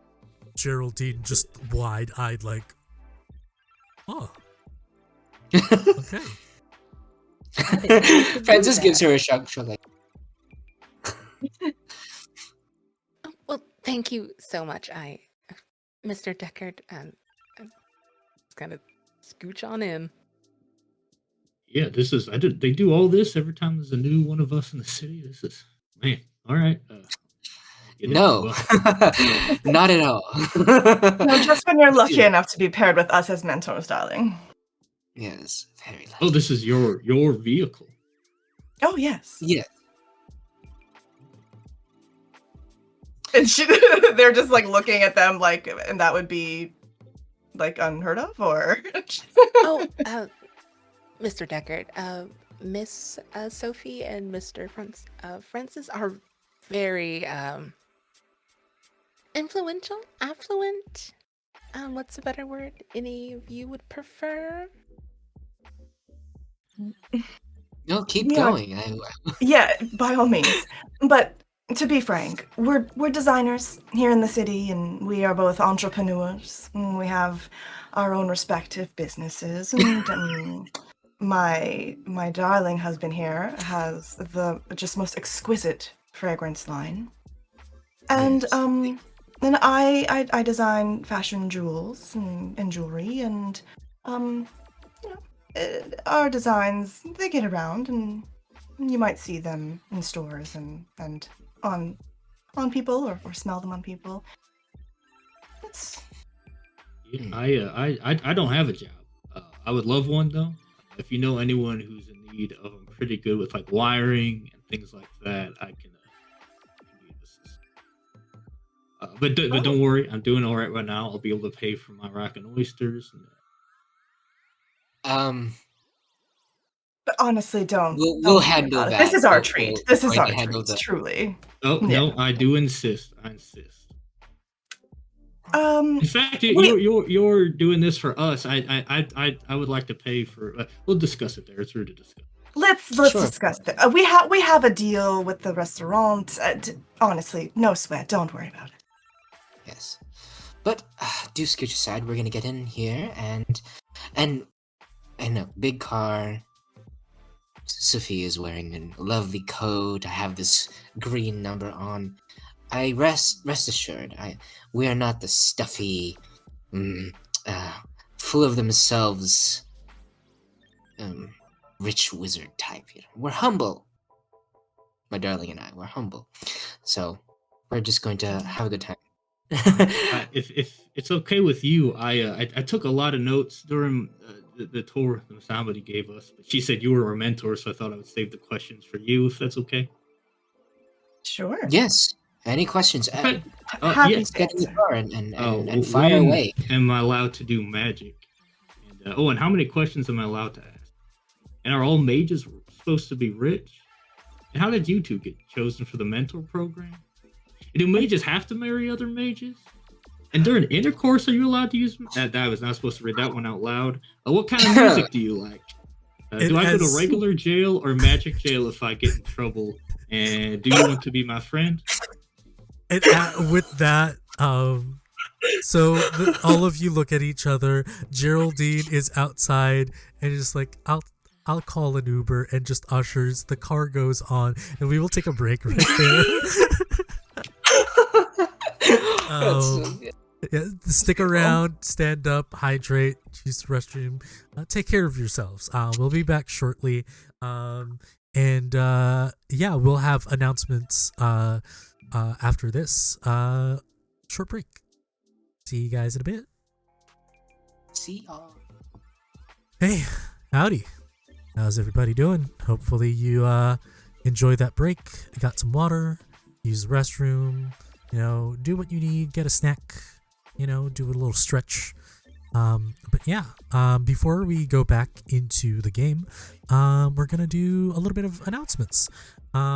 So announcements for this week. Unfortunately, Lion's Den was supposed to be premiering tomorrow, but Lion's Den, our Vampire the Masquerade game set in Toronto, a part of the whole Darkness Eternal setting, will be moved next week to March 10th for personal reasons. We just had to, there was just no way that we could do it tomorrow. So hopefully you join us next week for that. The finale for Strange but Not a Stranger, our Visigoths versus Molgoths game on Mondays is going to be this Monday. Join us for the prom, and hijinks may come. That's going to be 5 p.m. Pacific, 8 p.m. Eastern. And VODs for this episode is going to be up next week on Wednesday. On the, I think by my math, if that is correct, on the 8th. Yes, on the 8th of March. So check out our YouTube. Links are going to be below. Last we left off, we met our Coven. You notice that we're calling it Coven instead of a Cabal because they're not political in any way. They are just mages in the city trying to, deal with their day-to-day thing. They have very, very human problems. Rent, landlords, fuck landlords, man. And we have some interpersonal problems with family and past friends. But now that you are all together, we have Sophie and Francis mentoring two newcomers into New York City's community of mages. You guys are at lunch, or well, at an early dinner. And yeah, I will leave it to you guys. I know you guys had like a conversation. Yeah. I will say this, and everyone is probably gonna have different opinions about this, but we were brought up to effectively a gentrification Hallmark type restaurant. A block away, there's people who can't afford to eat at that restaurant. You can just tell right away. There's valet service. We don't need that because we have a personal driver, and we're all gonna get dropped off and walk up the stairs and request a table for 4. I think it was mentioned that we have like connections at this restaurant. Yeah. Mhm. Yeah, we know the chef Yes. naturally. Yes, the chef is a pompous guy from France. And he just loves your company. We don't have to. I don't have to put on I don't have to put on the French accent. You guys just interact with him off screen. Right. Yeah. I bet you have it in you though. The restaurant is called Le Québécois. It's in like nice old school lettering. So, having already been seated, we have the Oysters Rockefeller, and Francis is going to first look at Heather and say, "So, tell me." Sorry, it's so good here. They do molto bene, as they say. They do an incredible emulsion. Darling, when did things get weird for you? Well, my favorite question. Well, are we allowed to discuss that in public? I don't. Oh, Is it like- we're fine here, dear. There's really no other tables nearby. We're granted privacy here. But by all means, continue. And also, no wires are allowed in here. This was once in a mafia spot, so the old traditions stay. That is so interesting to know about the history of this place. Indeed.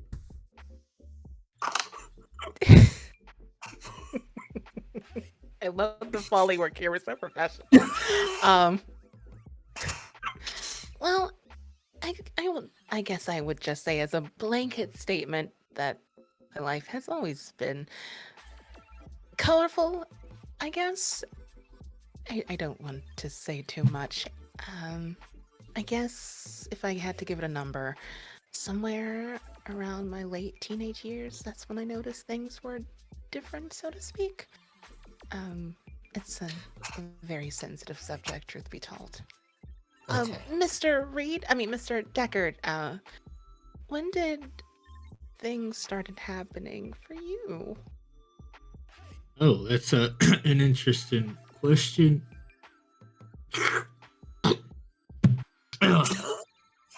Is it You're right there, sir. Do you like it? question. It is something else. The chef here is. And the row. Oh, Don't You were get me saying. started. Yes, please continue. Oh, I don't really know. You're the first people like me that I've ever met. I grew up in a place not much people. So So, and then even there weren't a lot of people, and then even those people left. And it was just sort of me and my radio show and my imagination. And I guess I did start to notice that a lot of times I would hear things that seemed awfully strange and turned out to be quite real. And then sometimes I realized some of that was my fault. So I'm not sure exactly how long I'd been doing what I was doing and changing things, but I think it's been a while, or maybe not that long. I don't rightfully know. I just know It's been a bit mind-boggling. I got in trouble for it not too long ago, and that's fine to hear. And I did want to ask about that. What's sort of the protocol for? I know we're not supposed to like do stuff in front of people, but I used to kind of have a little more freedom to, not have to worry about that. How do we operate now?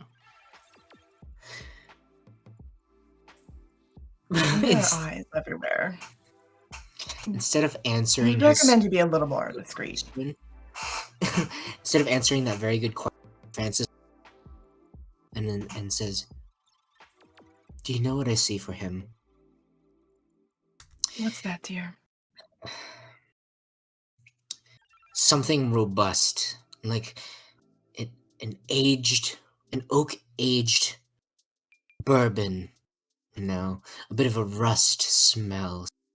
Yeah. Something with a smoky tinder as well, though. Yeah. peaty even, like he's got a robust sort of Johnny Cash thing about him. Kind of. Oh, certainly. Cool. I understood that last word. Yeah. Johnny Cash is Fragrance. Yeah, we're talking fragrance. Mm. The deal about the little things we do. Sophie, how many people know about you? About me? I Yes. mean, well, obviously, none of the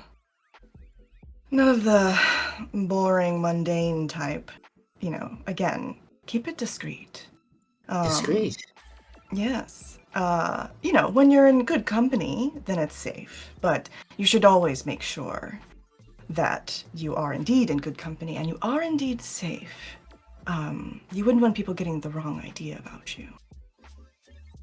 No, not at all. Storyteller, Deckard's gonna try something, especially when they start talking about fragrances. He's gonna try to be discreet, and I would like to do some magic. I would like to use forces and correspondence. Deckard's gonna just sort of reach to one of his pockets, and he's got a little handheld radio. He's gonna kind of fiddle with the knob with as he talks, lowering his voice and literally manipulating the sound waves out of his mouth to go directly into Heather's ear, and also kind of creating a funnel that could go back to where he could speak to Heather like barely audible, but Heather will hear clearly, and Heather could also speak, and only he would hear it. Sure. Roll me forces, correspondence, and roll me your arete with that.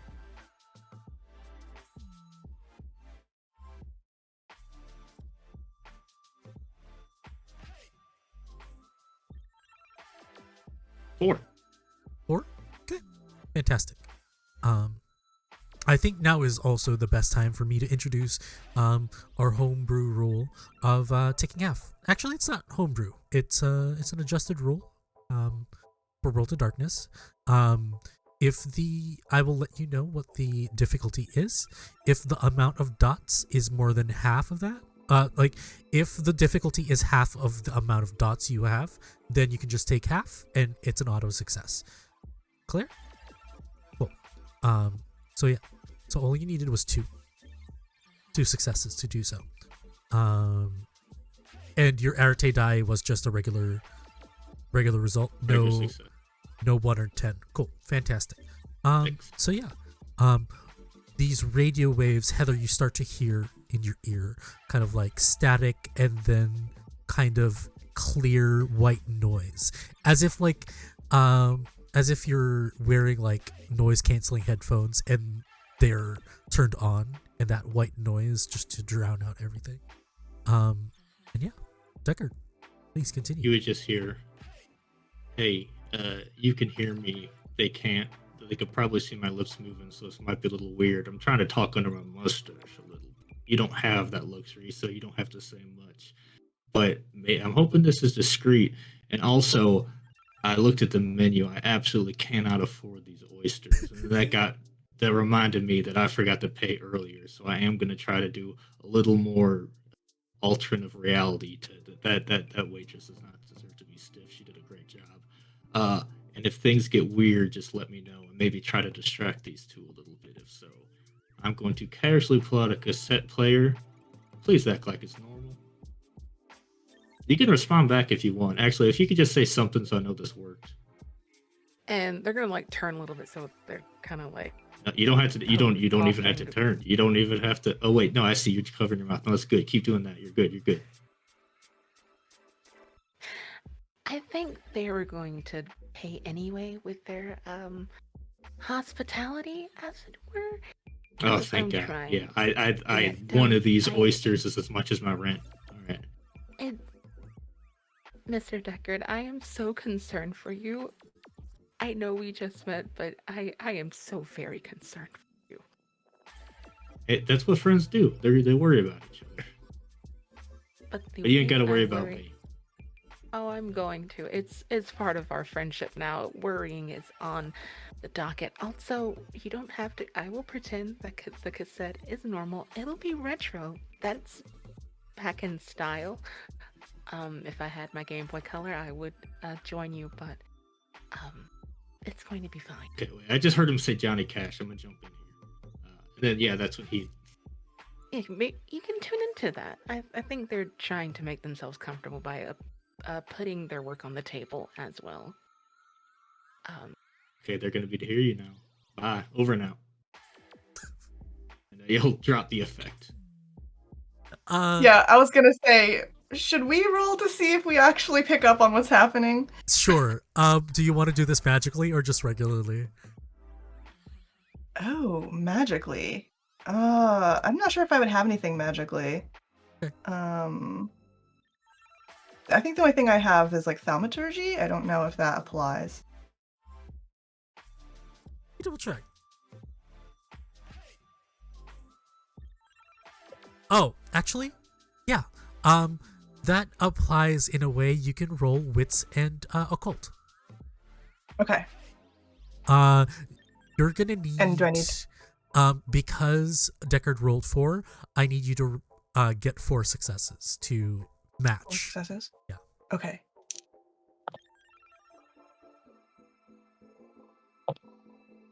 I only got 3 successes.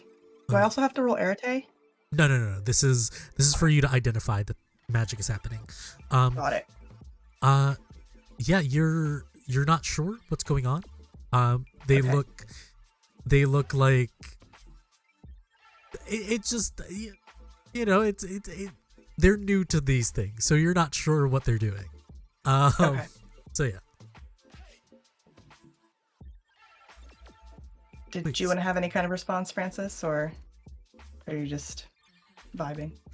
I think right now Francis is truly just assess anything out about these people yet. Okay. So I think Sophie is just gonna notice that Heather's doing the hand over the mouth talking thing and just pick up on that part at least and know that part is like I'm sorry, what was that, Heather, dear? Did you have something that you wanted to say? Oh, Mr. Deckard was we were talking set tapes if they were still like in vogue. I said retro is coming back anyway, so it wouldn't be weird to have a cassette player. Oh no, do you I brought my do you have own Johnny actually. Cash on cassette? Is that it? I do not have that one. No, I could get it. You sure could. This is New York City. You can get anything really, especially on cassette. There's hipsters everywhere. Oh, good. I was called out earlier today. I assume that's not the bad thing, or someone being rude to me. And then Sophie's like gives a little nudge to Francis and's like, "Oh, that's kind kind of cute, actually. He Yeah, does have I a was little bit thinking of that a was pretty cute. vibe. Yeah. What? Oh. What if his hair was just kind of pulled back a little? That could be kind of cute, right? And we sort of we give a paintbrush like tip to that beard there. You know, something Yeah. soft, something that says, "I am here." You know. Yeah. Deckard, what kind of beard oil do you use, darling? Oh, just dude, soap and water mostly. Well, that's not going to moisturize it at all, No. actually. Ah, It I bet. stays moist. So a lot of times when I eat or drink, I could the oyster's gonna keep it moist for a while. I'm struggling navigating this. Yeah, you're probably gonna wanna wash that oyster smell out of there. Francis actually has some ideas for a much better fragrance than Oysters Rockefeller. We wouldn't want you gallivanting around New York smelling like a barrel of oysters. That's so funny. No, I would love to hear more about that. He's gonna take his cassette player out. He's gonna pop open the thing. There's no cassette in there. He's gonna get a little wad of money that he's gonna put in there, set and close it, and he's gonna adjust it a little bit, and he's gonna try to use correspondence to get that money. And remember, fine tune it to appear at the diner that he accidentally walked out without paying, because that's all he could think about. Okay. Seeing that he's doing that, I'm actually use my psychic craft Okay. just to kind of figure out what's cooking with all this weird stuff. Okay. Wits and insight. For me, Yes. okay.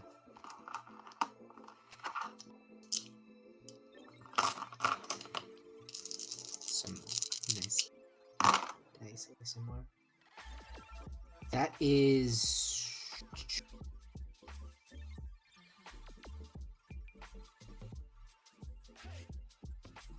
I didn't hear. oh, sorry. That was 2 successes. Oh, Is that how two it works? successes. Yeah.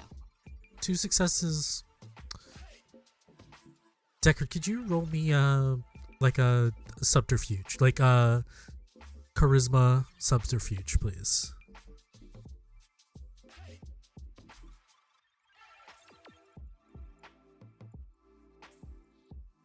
Zero success. Your successes easily. You read what he's trying to do. You know that he's trying to pay the diner that kind of like send the money to the diner that they were previously. Any other funny noises in there, really? Phew. You probably have a jumbled like idea that like Deckard, would you be thinking of how you were gonna pay, like about the whole prices of like He's terrified of how to bring up to you that he can't afford to pay for dinner, like he said earlier. But right now he can at least do right by like he's already budgeted for his diner, because you could tell like the money pulled out was already prepared and like in the amount of money he needed for earlier. But yeah, that you'd probably just get those thoughts are just all that's in his head. Yeah.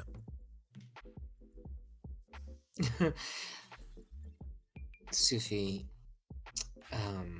Francis looks over to you and does this, and the nose usually means Francis has used the psychic ability on someone in the room, and like does a little head nod towards Deckard. And she just looks over and is like, and then looks back at Francis and like kind of gives like puppy dog eyes.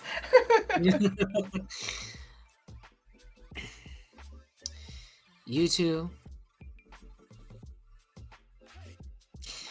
clearly you're very new, you're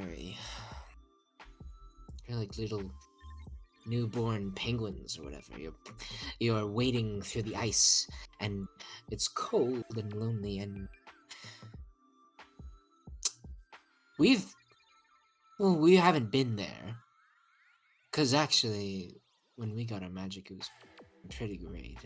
So, I would love to hear Sparks more. flew.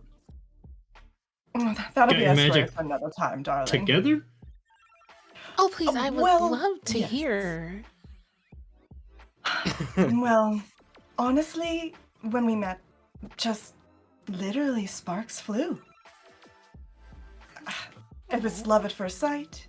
It was fireworks and just feelings, and I don't know, but it was destiny. We were meant to be together, and our fate began that day. There, that summer in Firenze, July evening, and the sun, Heather, it was like a amber honey over the sea. Goodness me. This is all to say, I feel for you, but not because I have personal relationship with any sort of hardship, but more so because you make me sad, but in a good way. Francis holds up a and I would like to help you. Oh, I'm happy that I make you sad. I You don't should know. be. Not to be rude, but do you mean this in a sentimental way, as in a force of your goodwill, or are you talking about a puppy in a commercial? I was definitely exactly thinking of puppy in a commercial, arms of an angel type. Yes, like, I imagine. But also in a And- sentimental way, darling. also in a sentimental way. Yes. I'm feel so glad I can sentimental. be both for you, for the two of you. This is very nice. You're a blogger of dimensions. And now, the magical dimension. Oh, magical dimension. Always Yes. whisper when you're unsure. That's a rule. We came up with that rule. But we like whispering with each other. It's salacious to whisper. Oh, stop it, you. But what my darling is trying to say is that we can. Maybe it's more of a closer to sympathy. But honestly, I've sort of kind of been there before. I remember being new at everything and being new in the city. It's a lot. It's a lot. It's very overwhelming. But we. You pity us. That's what I'm getting. No! Our heart is going out to you. Our heart is going out to you. Listen. We're mentoring you for the day, and we do have plans this evening. We do have But plans. we're actually thinking, wouldn't it be fun if you came with us? It would be fun. We could do a bit of shopping. Don't worry, it's on us. Consider our hospitality. And we could, get you dressed up a little, and I think that would feel wonderful, don't you? For a big day in the city, and it would just be a grand time. Well, Mr. Deckard? You can't say no. I don't have anything appropriate for a gala, if that's what you're talking about. But We're gonna do a Don't worry little about that. shopping. We'll find some things. Trust me, dear. I have all of the connections in the fashion world. I've already got several designers in mind that would just be a perfect look for you. is this is this a magic gala? Oh, is it a Yeah. magic gala? Then yeah, I would love to meet more of our kind. But if I'm going to Yes. be with those type of folk, just to be with those type of folk, I don't know how comfortable I'd be. Yeah, Well, we that'd want be you to good. have a range of experiences, So far, the only thing you've experienced is, your own peculiar happenings around you, and it would be good for you to see what it's like to be around those of us who are living it and experiencing it daily and interacting with each other. Yeah. sounds delightful. And I know Miss Amity would kind of wanted us to stick together. And I know you don't want to be even more on the bad side than you already are. So yeah, that sounds like a plan. And she just kind of like gives you a little squint, so that what you It's just like mumbled narrow. under your breath. Yeah, she does. Her eyes kind of narrow at you a little bit. She decides she's gonna let that slide, but she definitely is like, okay. She picked up on that. Ooh. Now tell me. And Francis looks right at Heather. Suits, dresses, or something in between? Oh yes, I do want to know. I think since this is almost a step into society, as it were, I think I should just stay in a suit. And God forbid this happens again, I'll be a little bit more adventurous. Oh, I love the idea of a tailored suit. Yes. Oh, and she just gets all like flustered. I'm so excited. Are we all? Do we feel satiated? Are we good? Can we move along? Francis, dear, are you ready? I want to I'm go ready. shopping. I love when you get like this. Do it. After you say, I want to go shopping, you hear like a exasperated sigh, and you look behind you, and it's Geraldine with their phone looking at you and just like it looks like they're messaging people already where you're planning to go, like having an itinerary of like this montage, and also messaging the Moss twins that you're bringing a +2. Because of course we are. Of course. Because of And course as we you guys do this, to get the ball rolling, as they say, you guys have a quick montage. Can I just get the final look for the gala as you arrive, as you exit the car? Let's start with in reverse order. Heather, what is Heather dressed up in as they exit the car? Heather is boardroom Hestia, just like these creams and golds, really like styling their brand, putting the capital H gilded with Hearth and Home, Amazing. well, Hearth and Haven. Yeah, and you turn heads as you exit in front of this like very gothic looking like building in the Upper East Side. Deckard, what are you wearing? Whatever they put him in. Are you gonna give are you That gonna would be a question for okay. Vivian or Sophie. Yeah. So Well, Z have we or dressed- Sophie, have we dressed which up? one? I'm gonna I leave it think up to you. Yeah, I think Z already had Francis describe like a little bit of what Deckard could wear, right? Am I mistaken? Deckard certainly smells different now. Deckard smells true. like a deep oaky, like Mhm. southern, but refined, or southern refinement. Mhm. But as far as what Deckard looks like, the beard has been trimmed. It's Mhm. not gone. It's not. It even still looks like Deckard's beard, but Deckard's got a more soft elegance now down there. It's gonna grow out in like a day, probably. The hair. What do you think for the hair, darling? Oh, the hair is smoothed back into a chic, sleek Mhm. ponytail in the back. Gorgeous, gorgeous. Sort of like a colonial callback. Mm-hmm.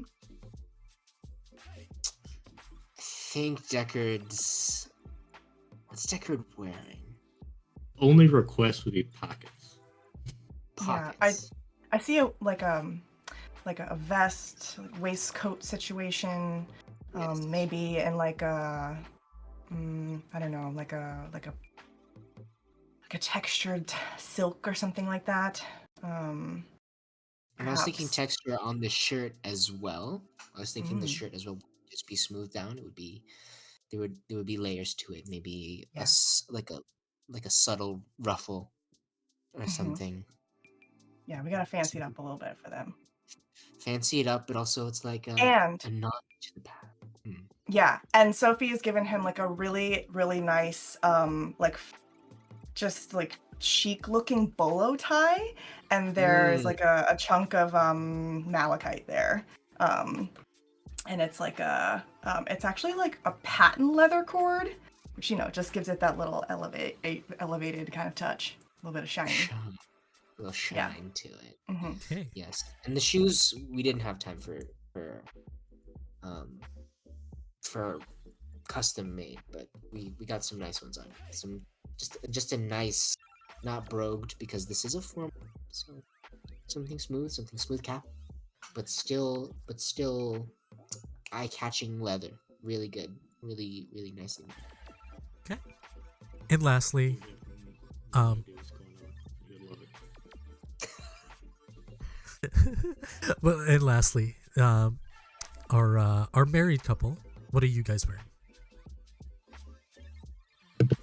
Ooh, we need a Sophia's common wearing. Yeah, Sophia's wearing like a deep plum, super shiny luxe velvet gown. It's got a very kind of like long round train behind her. It has a really, really, really deep V in the back, like basically just like comes right down to, the small of the waist. And then there are little buttons that go all the way down. In the front, it's kind of a high neck that comes to like almost like a turtleneck, but it's sleeveless, and she has a fur stole that's like probably like a rich sort of like tawny color, and her hair is still sleeked down like usual, but she has a little like gem encrusted headband on, and of course lots of other sparkly jewelry, and just a small understated patent leather clutch in like an emerald green color with like a big like gaudy but still cute bow on it. And her arm is nestled in the arm of Francis, and he is wearing like it would almost be a cream, but there's something darker. It was probably called like Tuscan sand or something. The fabric, it's like a tuxedo, but cut in a very nouveau way. There's something artsy about it. There's the lapel makes a willow shape or something. He also has a pocket watch with the same encrusting as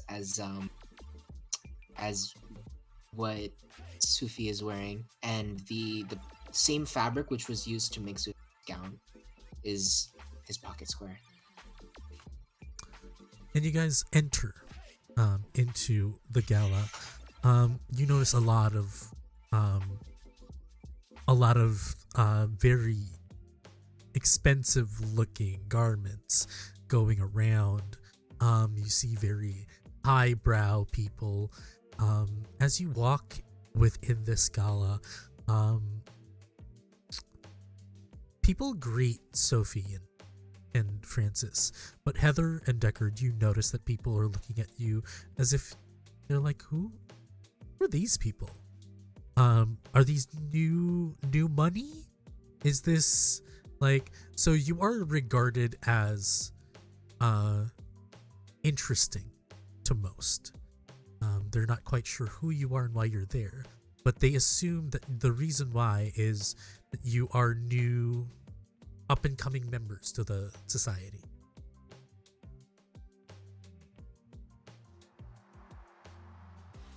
And as you walk through the halls, and there are DJs, there are like people who are just serving drinks, and you notice as you enter, you hear a voice. Francis, this voice is familiar to you. Iko, son, anak, I really love to see you here. Hi. And he kind of pushes past Sophie in the rudest way possible. This man who's 5'4" just like pushes past and just like gives Francis a hug. Oh, it's so nice to see. I'm glad you came. And he looks at Yes, all of you and is just super confused. Francis immediately like gets in front. Is, yes, I'm glad we all came. Oh, hi, Mm. Sophie. And just She's gonna take her hand and just like slide it like on his shoulder, like down, like toward his clavicle, and just gently caress it there, and look down on the uncle. he's looking at you. He's like, and your friends, who are these? Yes. Deckard Reed and Edgar. Oh. Edgar Biamonte. Hi. It's nice to meet you. Can I talk to you for a second, please? And you see his suit right now is kind of the same Tuscan sand thing. I think it's like, but also like the, you know those like gangster movie like, shoulder pads, like very broad, like zoot suit looking. And he's like, come here for a second. Come here. Yes, Francis leans into Sophie. You've got the newbies, right? Yes, I'll handle it. Now you handle And that. Mm-hmm. I can't wait to handle you later. Just turn like does a little goes up to with the uncle. And the uncle Tito says, Edgar. yeah, are you, is this, what is that? That guy right there looks like Charity Case. They look like a Charity Case. What are you doing?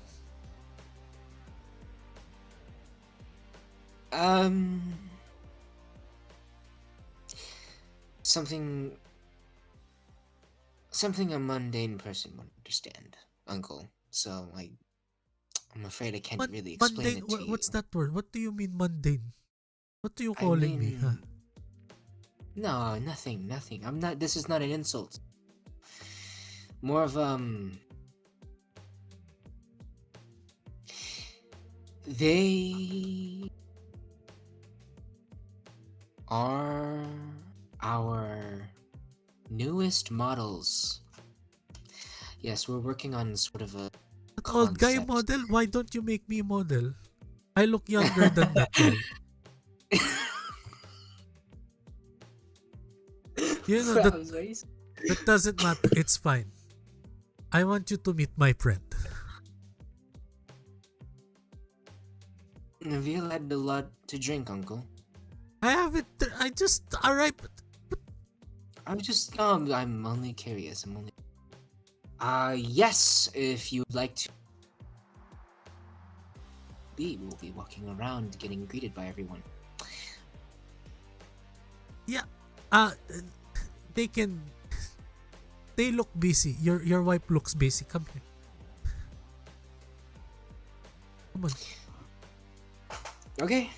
Yes. And he leads you through the crowd, and you see this very high cheekbone, very like slender, like heroin chic looking lady, with like with blonde hair, like in a bun that's super tight up their head. This is Miss Monica. She's from Russia. And she's new. And I was telling her you are in the passion, you know. And I think you will get along well. And you say, hello. And she kind of like waits for you to take her hand. Yes. Francis holds out a hand and Francis. It's nice to meet you. You're new in the world of the No, strange. I'm new to New York. But Oh, okay. yes. Get me a drink. And she doesn't talk to you about that. Your uncle just like, okay, and he just like runs. And a few seconds later, he comes back with like champagne. Yes, I was telling her, she wants to be a model. Maybe you can help. You want to be a model? A model or anything. Yes. And that's what you want to talk about with me? Not any of the... I heard you're looking for... Oh, I told her you are looking for new friends. So... And she just looks kind of like weirded out. And we're gonna pause from that scene real quick. The last cut is truly just Francis like downing an entire thing of champagne. Just Sophie, Deckard, Heather. You're noticing now what the Dala is for. And you notice in the middle of the room is a glass case. And on the glass case is a kind of like head, a bust. And on the bust is a bloody thorned crown. And you see a lot of people around it in marvel.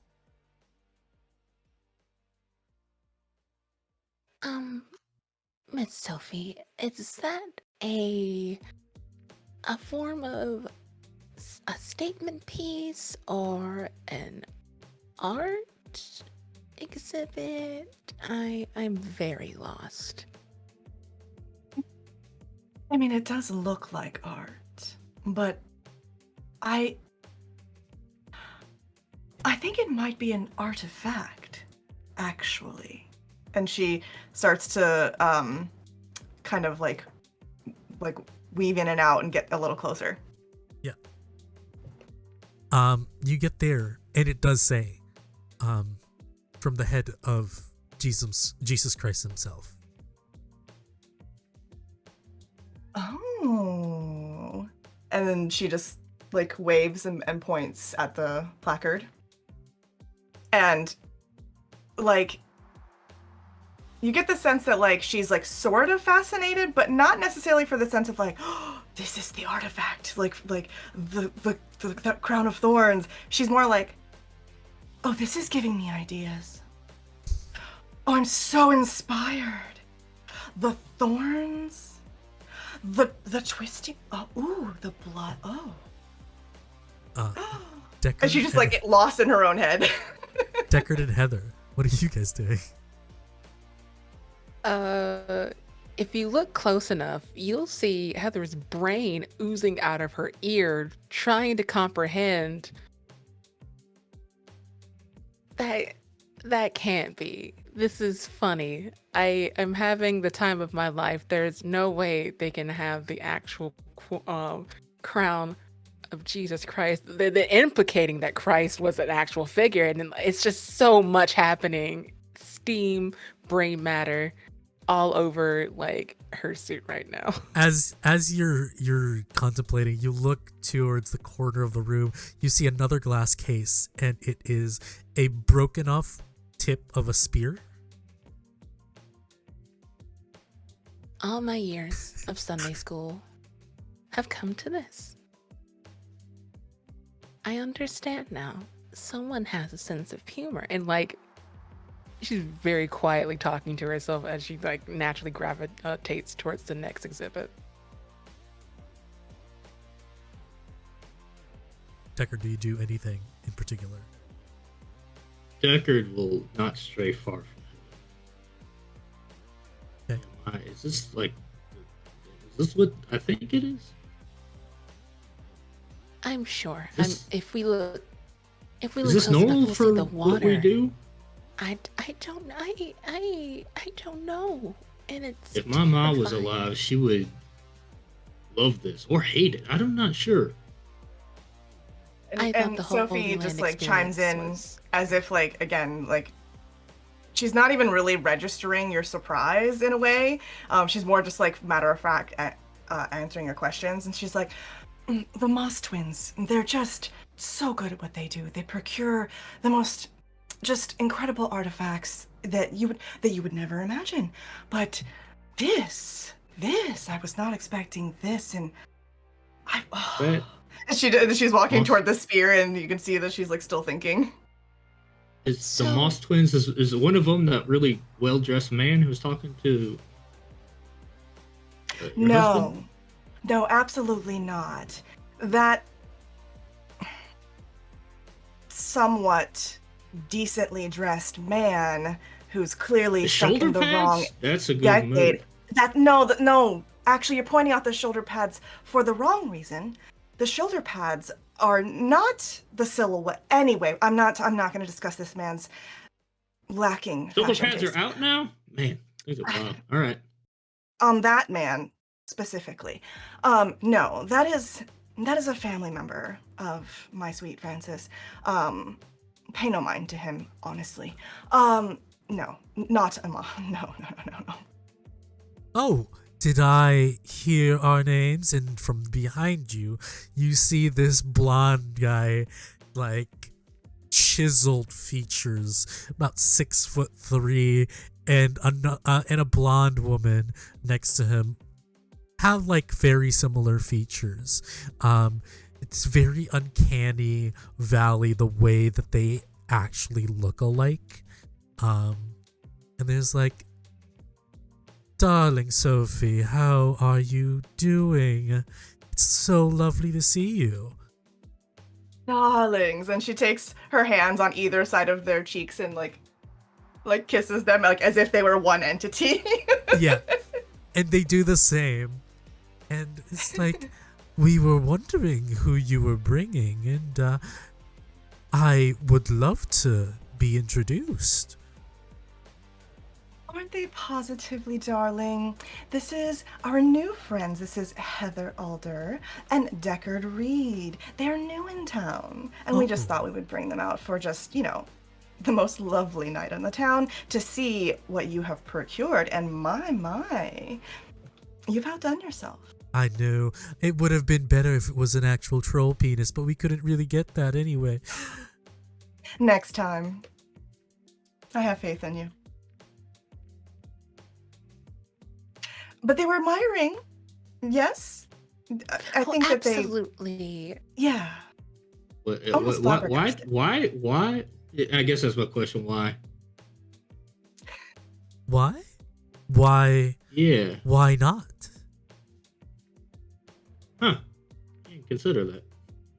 Look, if you find yourself finding the crown of Christ, would you not try to procure it for yourself? I mean, it's very Hobby Lobby of you, but I think it's an interesting thing to share with the public. You see the woman, it's like, Hobby Lobby, what is that? Is that some... Well, I am not familiar with the concept. It sounds very fun. It is. It is very kids. Let's just leave it at that. So how did you, if you don't mind me asking, how did you procure something like this? Oh, it's funny. Don't keep this between us. Well, before anything, my name is Jonathan. This is my sister. This is my sister Jennifer. Yes. And your names were? Heather, and this is Mr. Deckard.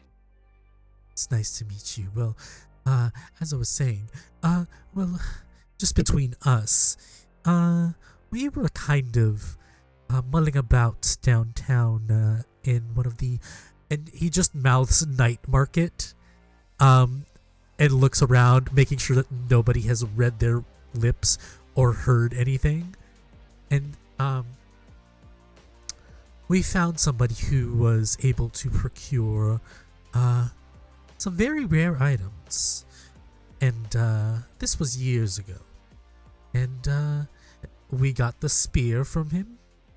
And a few weeks ago, he said that he found this item. So,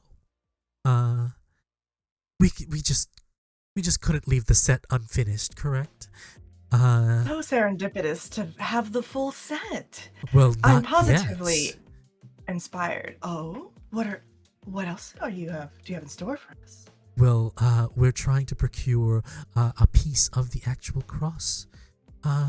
He said he can Figured find that was it. the next part. Yes. Along with the nail, probably. I'll let my guy let me know when it's available, but yes, this is what we have so far. Now, Mr. Deckard, Miss Heather, Alder. I Miss didn't Alder want to I didn't want to assume whether you're a Miss or a Mr. Oh, Miss. I understand. That's very, very courteous of you. Yeah, it's so new. I'm not really used to it. I think it's really. Anyway, yes.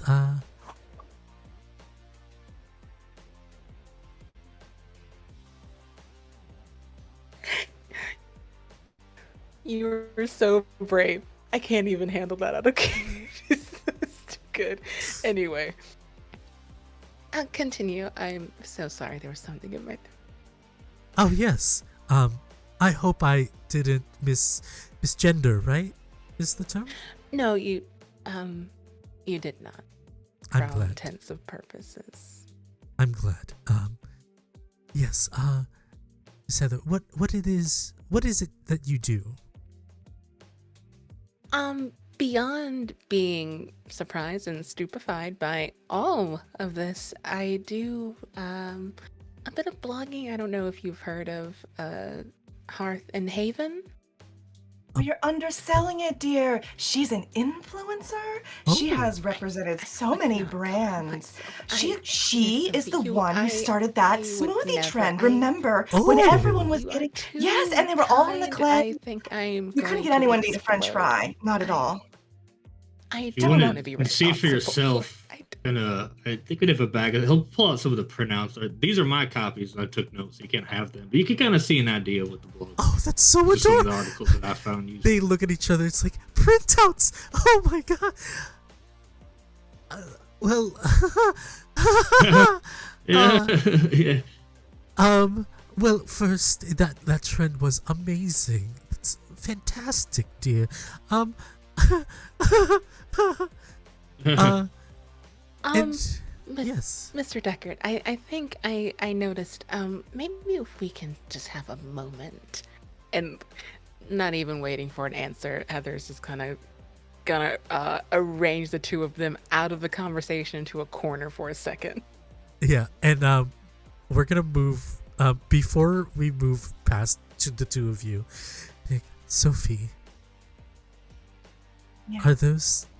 Why do they seem like the help? Why did you? Oh, come on now. Don't be so simple-minded. They're new. You know, they're just learning the ropes, and we've sort of taken them under our wing. And That's okay, so to be honest, started as a Greenwich. favor. I know. Is it like? Oh my god.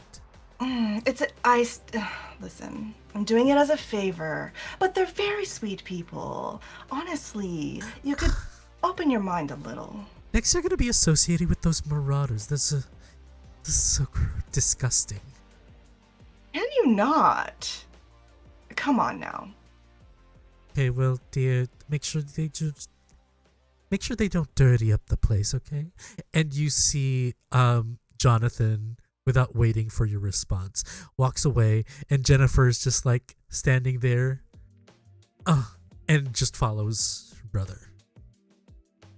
Sophie rolls her eyes so hard that you could swear that you could have heard it echo through this place, and just goes kind of back over to them, and she kind of sees that they probably want to talk, but she just sort of walks by and says, "I'm so terribly sorry for their ignorance.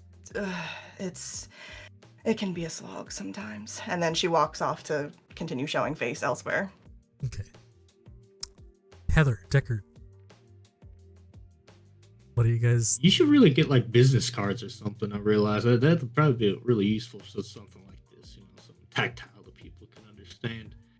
Also, Well, why does everyone ask other what our name? And not one person has just directly I've introduced noticed no one has themselves or asked talked us to what us. our names are. Not at all. I've been giving a lot of grace lately.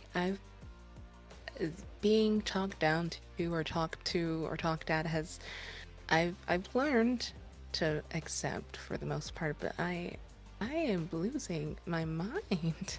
Yeah, I don't care for those Moss twins. And that was kind of fucked up with the one said back there, like, I'm old as shit, and I even knew not to, like, that ain't right? I was trying to make it easy for them, and it still felt like a crown of thorns. How topical. What are we going to do? Because I don't think we deserve this.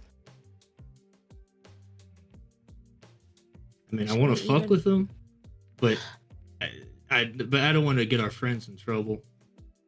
And also, these are kind of the people that get, like, that just pointing to, like, any of these wild artifacts. And yeah, I don't know.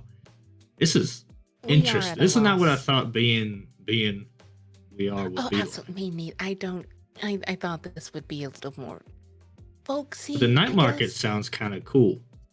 And they mentioned that earlier is the night market, and I heard it again. Now I won't go there. We can probably find dirt from Golgotha if we really try hard enough if they're selling bits and pieces of Christ. That is a hard concept to get under. Yeah, we're gonna be in trouble So- for being here. Is this allowed? Is this legal? I don't know what's. I don't know. They don't even know what Hobby Lobby is, and they are practically and okay. I am just going to. I'm glad it's not just me. I thought I was just being very sensitive to everything today when that has not been the truth. And I'm so sorry, Mr. Deckard, that this has to be your first day in New York, and it's a lot. It is a lot. It ain't all bad. I'm learning a lot. And that's what I'm here for. To learn, to meet people, and not everyone you meet's gonna be good. But I've met you, Sophie, Oh. Mr. Francis. I think it'll be all right. Okay, I guess I just Oh, needed did you catch what I said earlier about Amadi? I did that on purpose. I got some stuff to tell you later. Oh, I did not notice. Wait, what did you notice? Those two. Wait, later we can talk. Yeah, we don't need to. Okay. And break team. As you guys are trying to do that, you notice somebody approach you. It's just a waiter. It's an Asian, like, kind of, you're not sure, like, maybe Vietnamese, maybe, like, Chinese. He's like, champagne. Oh, no, thank you. All right. Deckard's already reaching for one. So, oh, no. No, please. Please. How many if you insist? Yeah. I've had a few too. And he just takes one and just like, he just starts drinking it. And he's looking around.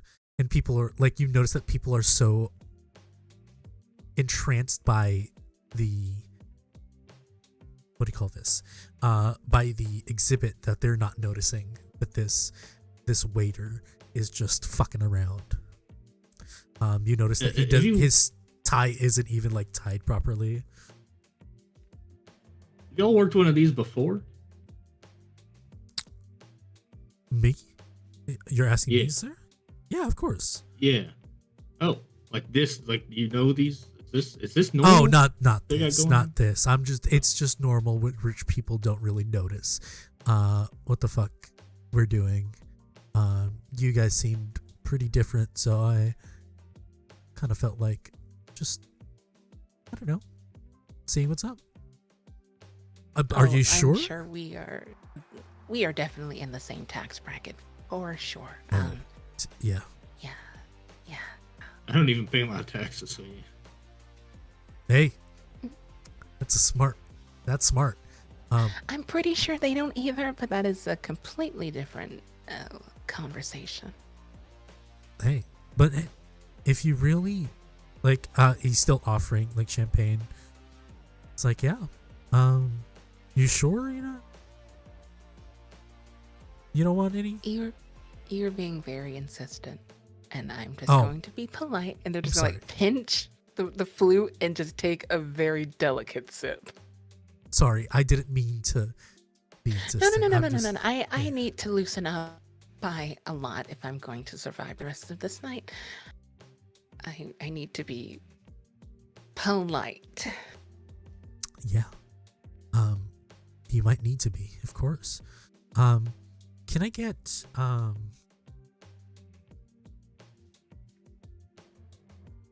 me see. See what a good check is for this.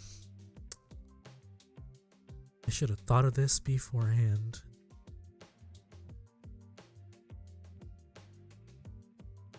Can I get a stamina and survival for both of you, please? Oh boy. What? A normal thing to be rolled. Not the Right, stamina what a and survival roll. at the rich gala. Survival at the gala. I love that Panic Yeah. cover band. That is one success. Also one success. Hey, bestie. Actually, I should have said like, how much is your dice pool? It was 3, 2. Okay, because you needed 2 successes. Start. You see this guy's face kind of like blur a little bit. Both of you feeling a little tired, kind of weak in the knees. You're looking around. Looks like some people have quieted down as well. We're gonna go back to Zach real quick. Francis, you're having this terrible conversation. Clearly, your uncle is trying to set you up with this woman.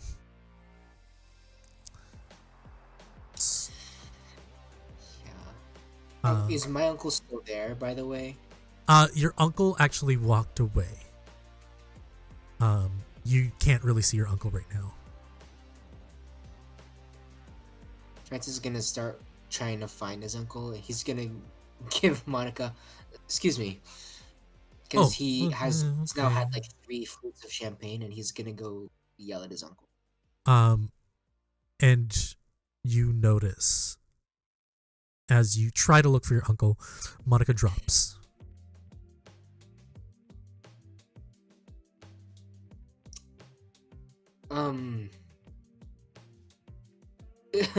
Is there people, like, was she with people?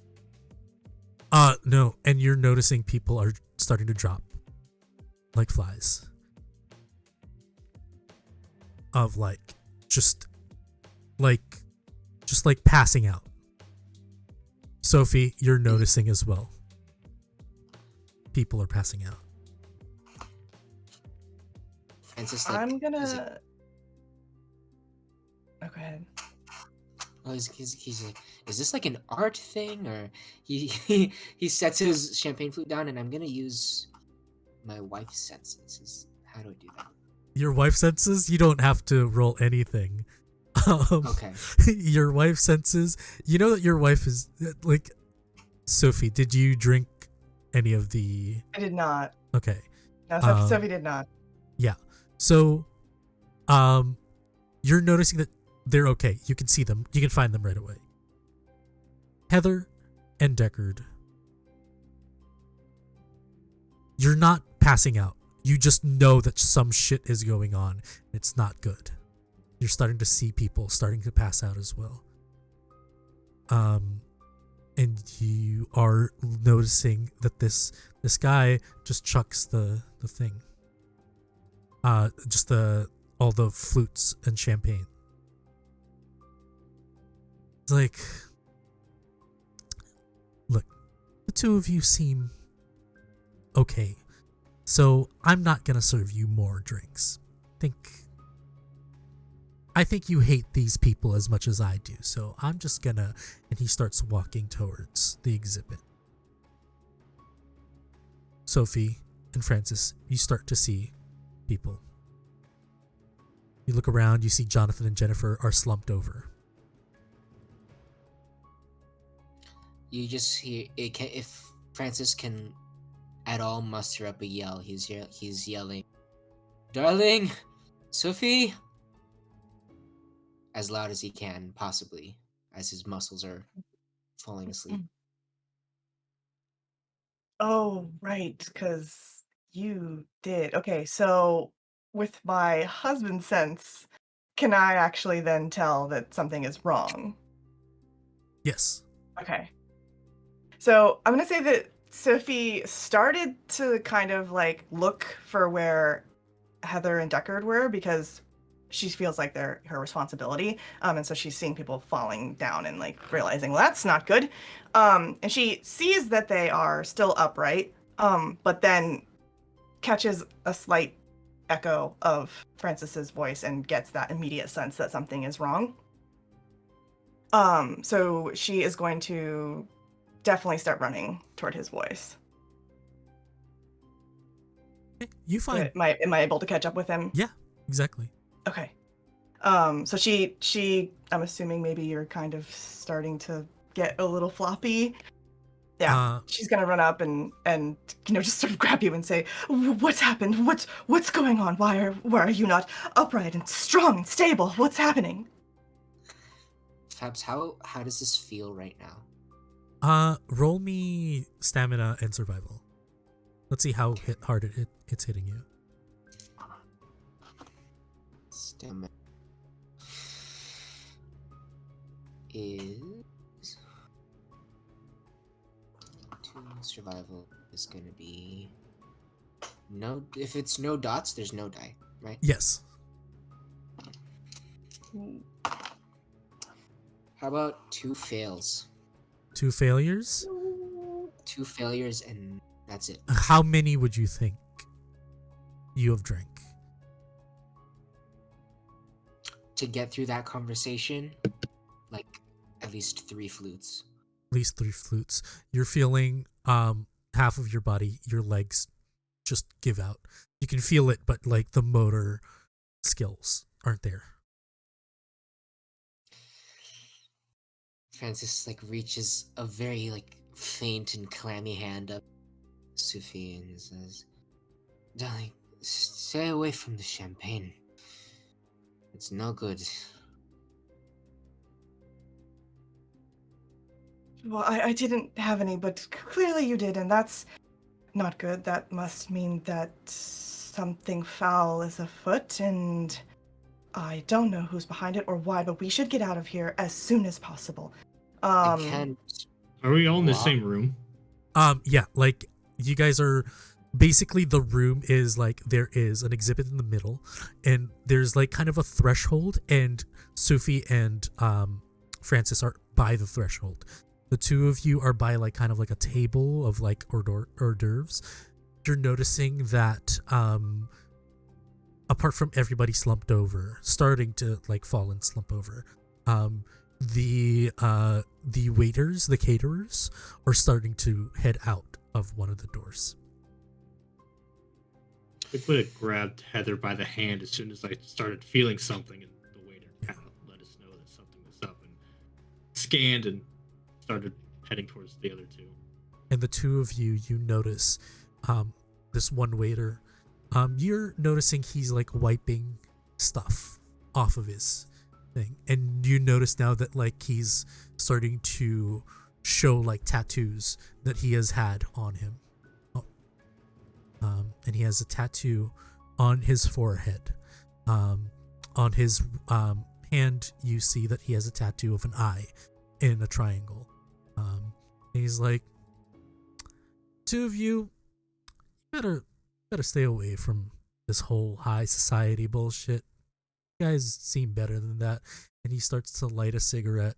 And he is about to bust open this case. All 4 of you see this happen. So if you guys want to do anything, you can do so.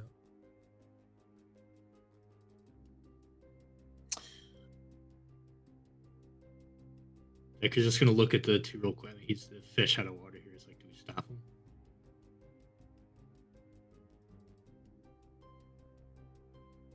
Did Heather nod yes? Ooh, hit me again. What Oh, was it? you were- I'm sorry. Decker's just gonna look and say, do we stop him? Do we risk? Yes, I think that's what we should do. We should stop. So a yes. Stuttering, but yes. Okay. I was gonna say that Sophie is going to. I'm just gonna assume that Sophie can see them like from across the room. Yeah. And she's Well, gonna be like waving and sort of well, no, like trying to get her to come this way. Yeah, Decker pulled Heather over. I assume we're all together now. Yeah. Yeah, you So could you be. did make it over to Yeah, yeah. Sophie. Yeah, no, yeah. He was asking the group. I assume we came over and then we saw dude do the thing. Got it. Everything that happened. Yeah. Oh, okay, understood. Sophie's gonna say, no, we are going to get out of here as soon as possible. We don't want anything to do with this. I don't care what they're doing. What matters is that we get out in one piece. And she's gonna try to like kind of get her arm underneath Francis. And I'm wondering if there is a way that Sophie can use her warding ability to kind of make it so that no one in that room can hurt them while they're on their way out of the building. Interesting. See how. You know what? Sure. I'll let you roll. I'll need you to hit the same difficulty, but this is gonna only affect the 4 of you. If you succeed on this too, I think this would also dispel Francis's thing. So I need you to roll me occult and intelligence, and I need you to succeed on a 5. Like succeed 5, get 5 successes. Oh, that's a problem because I only have a total of 4 dice. So it's You not can possible crit. then. Oh. Wait, how? So the way If things- they're all 10s? No, the way the way crits work in this is if you get 2 10s, that's an equivalent of 4 successes. So every crit okay. is times 4. Like Got it. times 2 basically. Okay. All right, so I've got an 8 and a 2 and a 7 and a 2, so no crits. So that didn't work. We tried. Yeah. So you don't dispel it. I'm gonna say that yeah, she tries really hard and she's like thinking about how she can do it, but she's a little too flustered. And with Francis being literally so heavy in her arms, she can't quite focus enough to like figure out how to keep them safe. But she is gesturing for them to like go, and she's trying to like kind of drag Francis. Deckard and Heather. Decker. What are you guys doing? So what is the guy doing? Is he going to like physically smash the glass? It looks like. It looks like he's gonna physically smash the glass.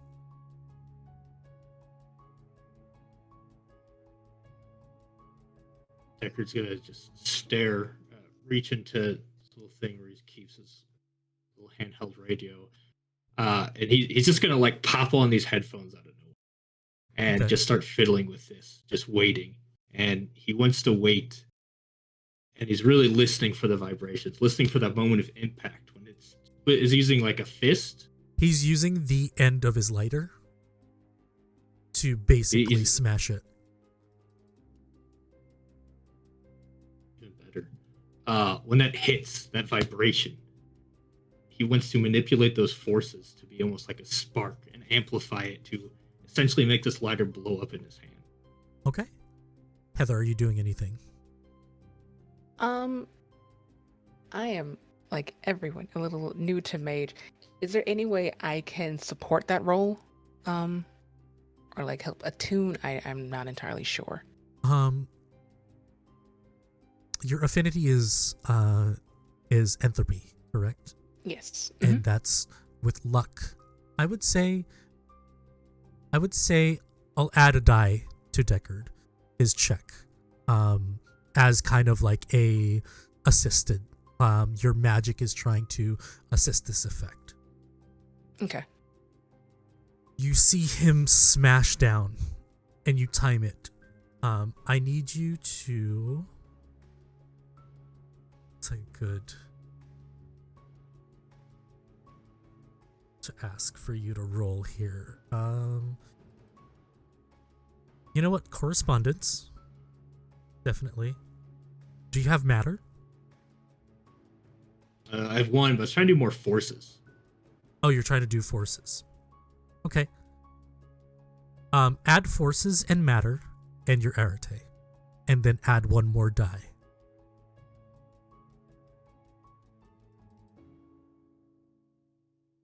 And I need you to get 3 successes.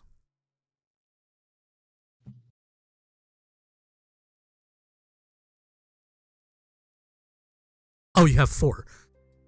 4 successes. Yeah. It kind of cut off before. Oh, sorry. Yeah. It's all good. It's all good. So yeah, with 4 successes, he cracks it, and you see. You know when you burn plastic, how it bubbles? The glass bubbles. Like, it looks like it was supposed to shatter and vibrate, and it bubbles because you were trying to time the vibration, and it bubbles, and it kind of pushes back like this kind of like searing hot light into the lighter as it explodes. And he kind of like, you see him, his hand is bleeding. It's like, fuck, son of a bitch. Oh my god. I was hoping I wasn't gonna have to fucking kill anybody today. Fuck. And he tries to look around. He's not sure if it was, like, he kind of has an idea that it was you. Yeah, I think that could be sneaky about this. Like, he's now standing, like, holding a radio, headphones on, and he probably just, like, changed the tuner right when that happened, and I was just looking at him. Yeah, he's like, what the fuck, man? I thought we were cool. I thought we hated these assholes. Fuck. No, you just tried to poison me, my friend, and I don't appreciate that or what you're doing. I said I'm sorry, right? Fuck. I think you should leave. I can't do that. I'm sorry.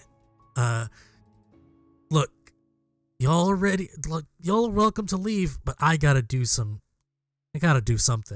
And you see him walk over and tries to look for like something to, like maybe like a candle, like a candelabra to hit the glass with.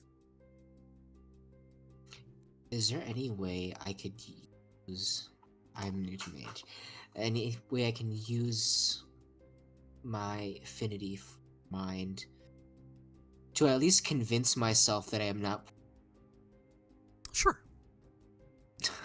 Wait, you have life, right? You have life sphere, right? Actually, I think I actually do. No, I don't. I do. I have one. I do have one sphere. You have one sphere? I have one dot in life. Roll me your like life and arete. Just need 1 success. Okay.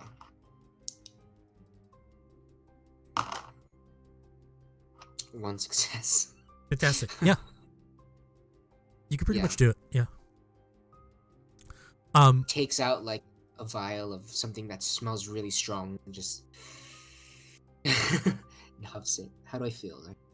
You start to feeling in your leg. You can now move it. You can like Sophie, you feel that the weight that you're supporting is diminished. Yeah, Sophie's probably going to be just like so relieved that she's practically in tears, and she's, just sort of like patting you and like straightening out your jacket, and she's like, "Oh, my lover, you're good. We need to go. We should go. There's terrible things happening. We should go."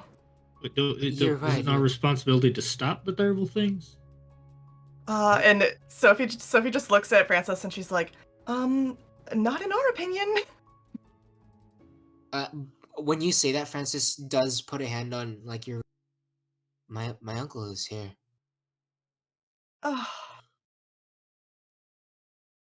And she just like looks at you like and just sighs and doesn't really know what to say to you.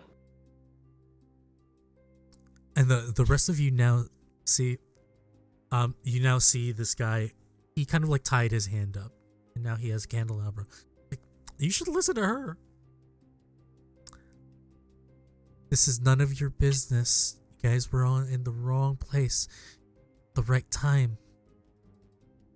So, he just like gives you guys a salute, and he's gonna try to hit it again. Are in the wrong. Yes. Oh. Francis says, Francis does look at Sophie. Darling, if you can go. You can call Geraldine and the car. And, I don't know what to... And, like, gets up and immediately holds out a finger to the guy and is like, pardon me, who are you?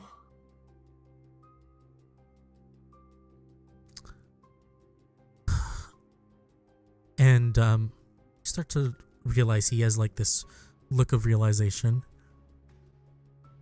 He pauses a bit and he's like, Toby. My name is Toby. You want to remember that? That'll be great. And he swings. And he swings for it.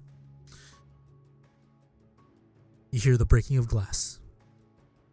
And he starts to grab the crown. Anybody else doing anything? I will at the very least try to mention to Toby. Toby, you've heard a lot of very important people today. Some of them aligned with the technocracy. I think you're making a mistake here. Stealing the crown of Jesus. I mean, that's its own thing.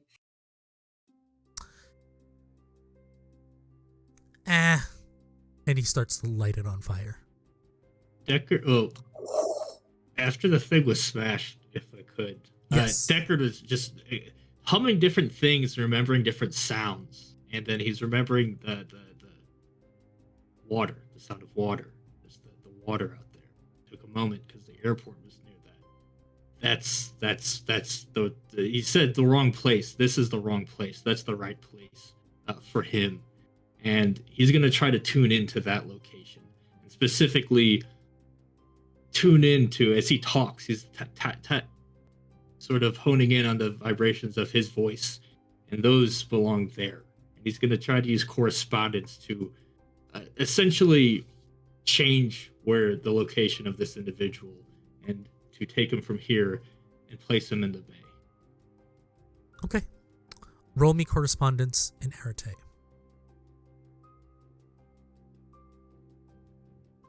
I think with this big of a thing, I need you to roll me 2 successes. Do you have, there's Can like I? a blood surge type of thing, is there, to like boost things? Unfortunately, no. I mean, if have I could throw another wild dot card. again. Yeah, if you guys want to help with this. Okay. Yeah, if I can throw in my wild card, extreme luck, then that's a dot.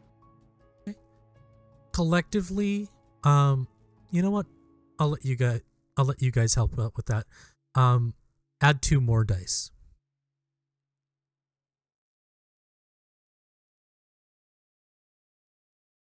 3 out of 6.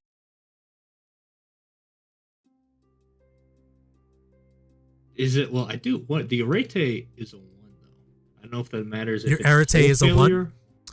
failure. It doesn't matter if it's a failure. You notice that this you see he's about to light it, and he just like looks at you like fucking hell, and then before he finishes his sentence, he blips out. You see that the wreath, like the crown, drops on the floor. There's a little bit of burn on it, but it's not destroyed. I need you to roll me a d10, please.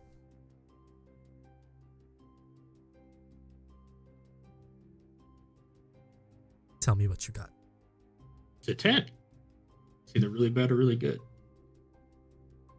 Looks Uh, like it's really bad. it is And really to bad. West Virginia. Oh. It's really bad, but it's fine. I'm not sure what. You kind of feel the vibration. You hear a feedback from your headphones. You're not sure You what could happened. take it off. Yeah. You take Probably it off. everyone could probably just hear static, just straight, just Yeah. like static. Everybody heard it. And this is not an unfamiliar sound to him. I think he's prone to doing things like this not going well. Sorry. I'm sorry. No, I messed things up. You were right, Miss Sophie. We should leave. Well, it takes a while to master. You're clearly, your instincts are in the right place, Deckard. But I'm not really sure why that static is so loud. Your particular type of It happens. ability is sometimes. yeah. I don't know what it means. He but might be back. I put him in the water. Okay, we should. I didn't know we what should else to do. Should Okay, we yeah, he's gonna try I to agree burn with you. that thing. Should we take that? Give it to someone? What's going? If he wanted to burn it, I feel personally like we don't shouldn't let that happen. care about it.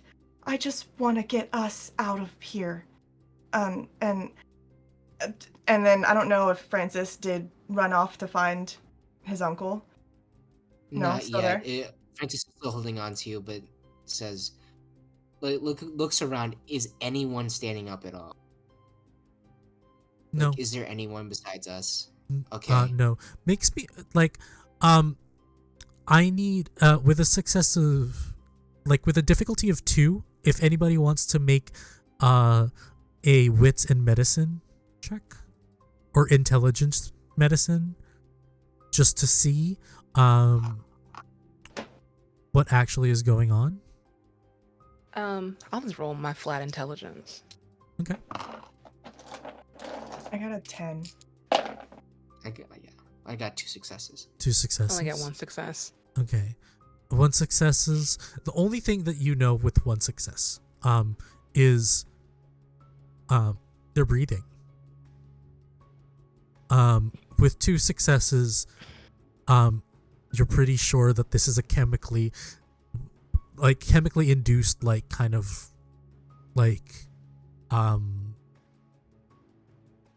think of it as chloroform, and they are asleep right now. Probably be back up in an hour, maybe less.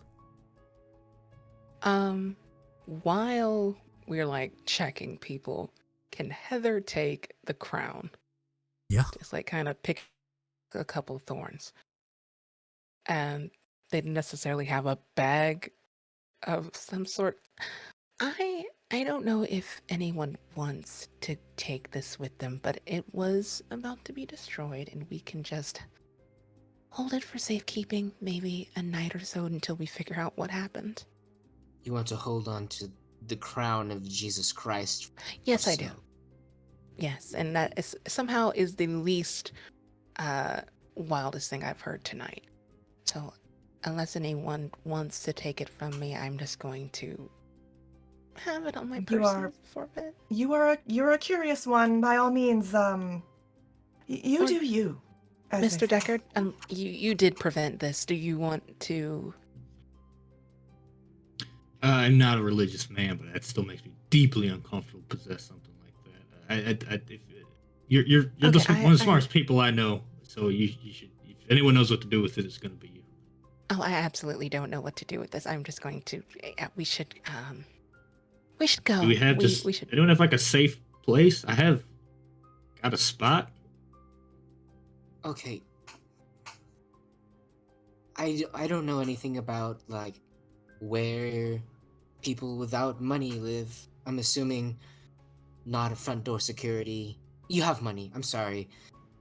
I was. No, I poisoned. have very little money, but I am quite a paranoid person, and I am on the run. I have security.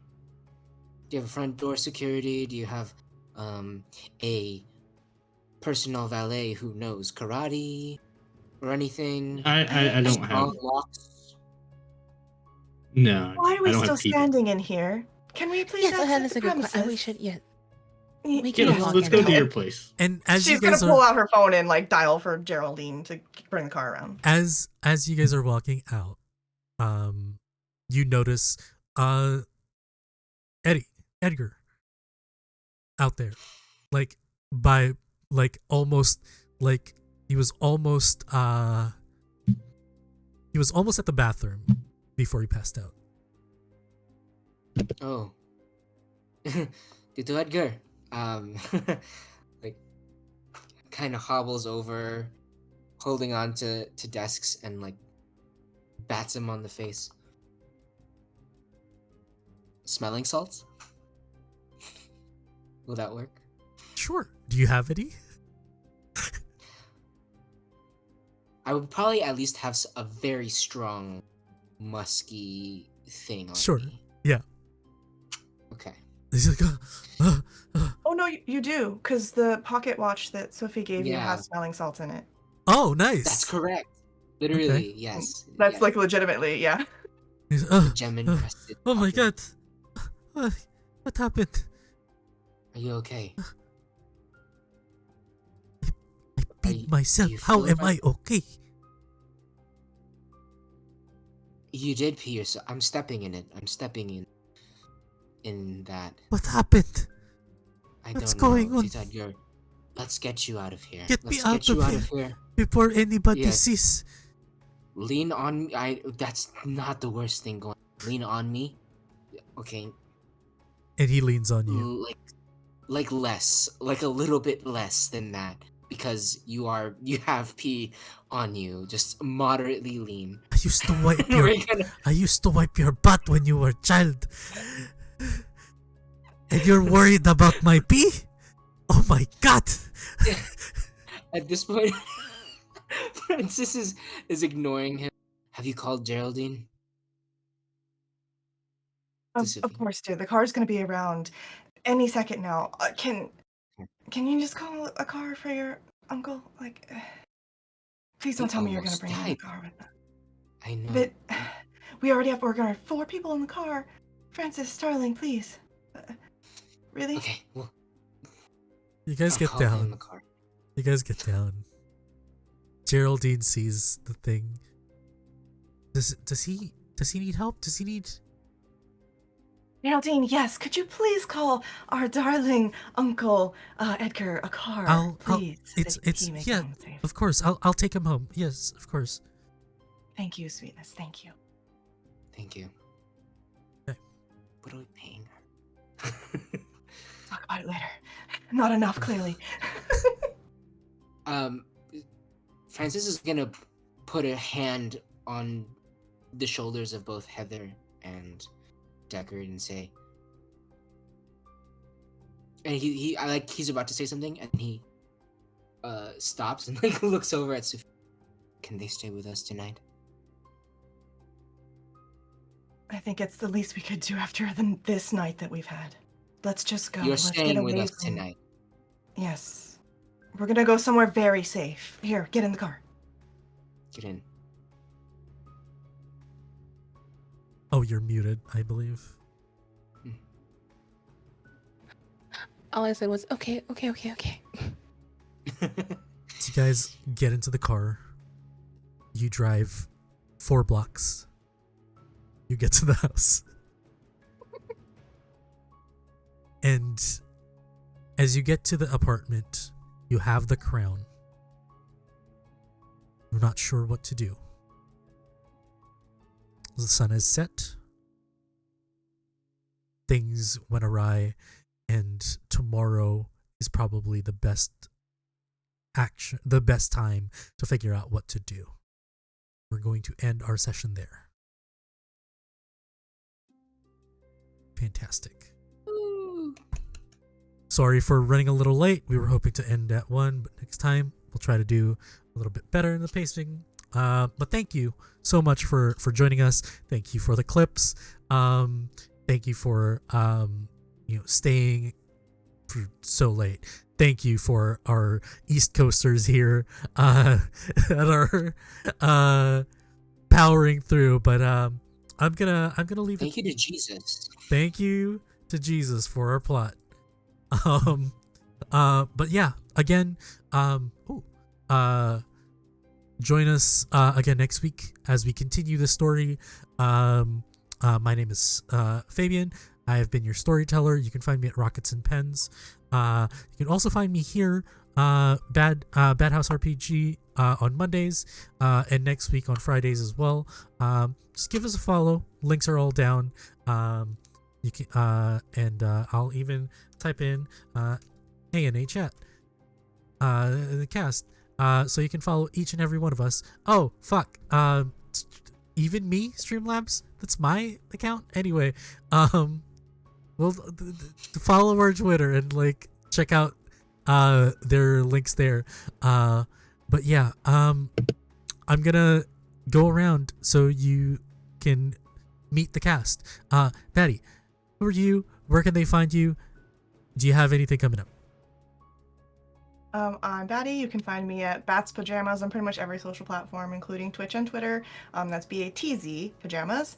And sometimes I play music on my Twitch channel, as well as games and art and other things. But right now, I'm doing this, and this is fun. So thanks for watching.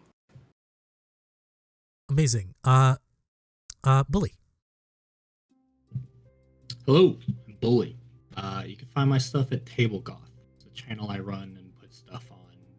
A lot of World of Darkness stuff, vampire stuff. If you're into other World of Darkness splats, although Mage personally is my heart. Check out our YouTube. That's where most of my things.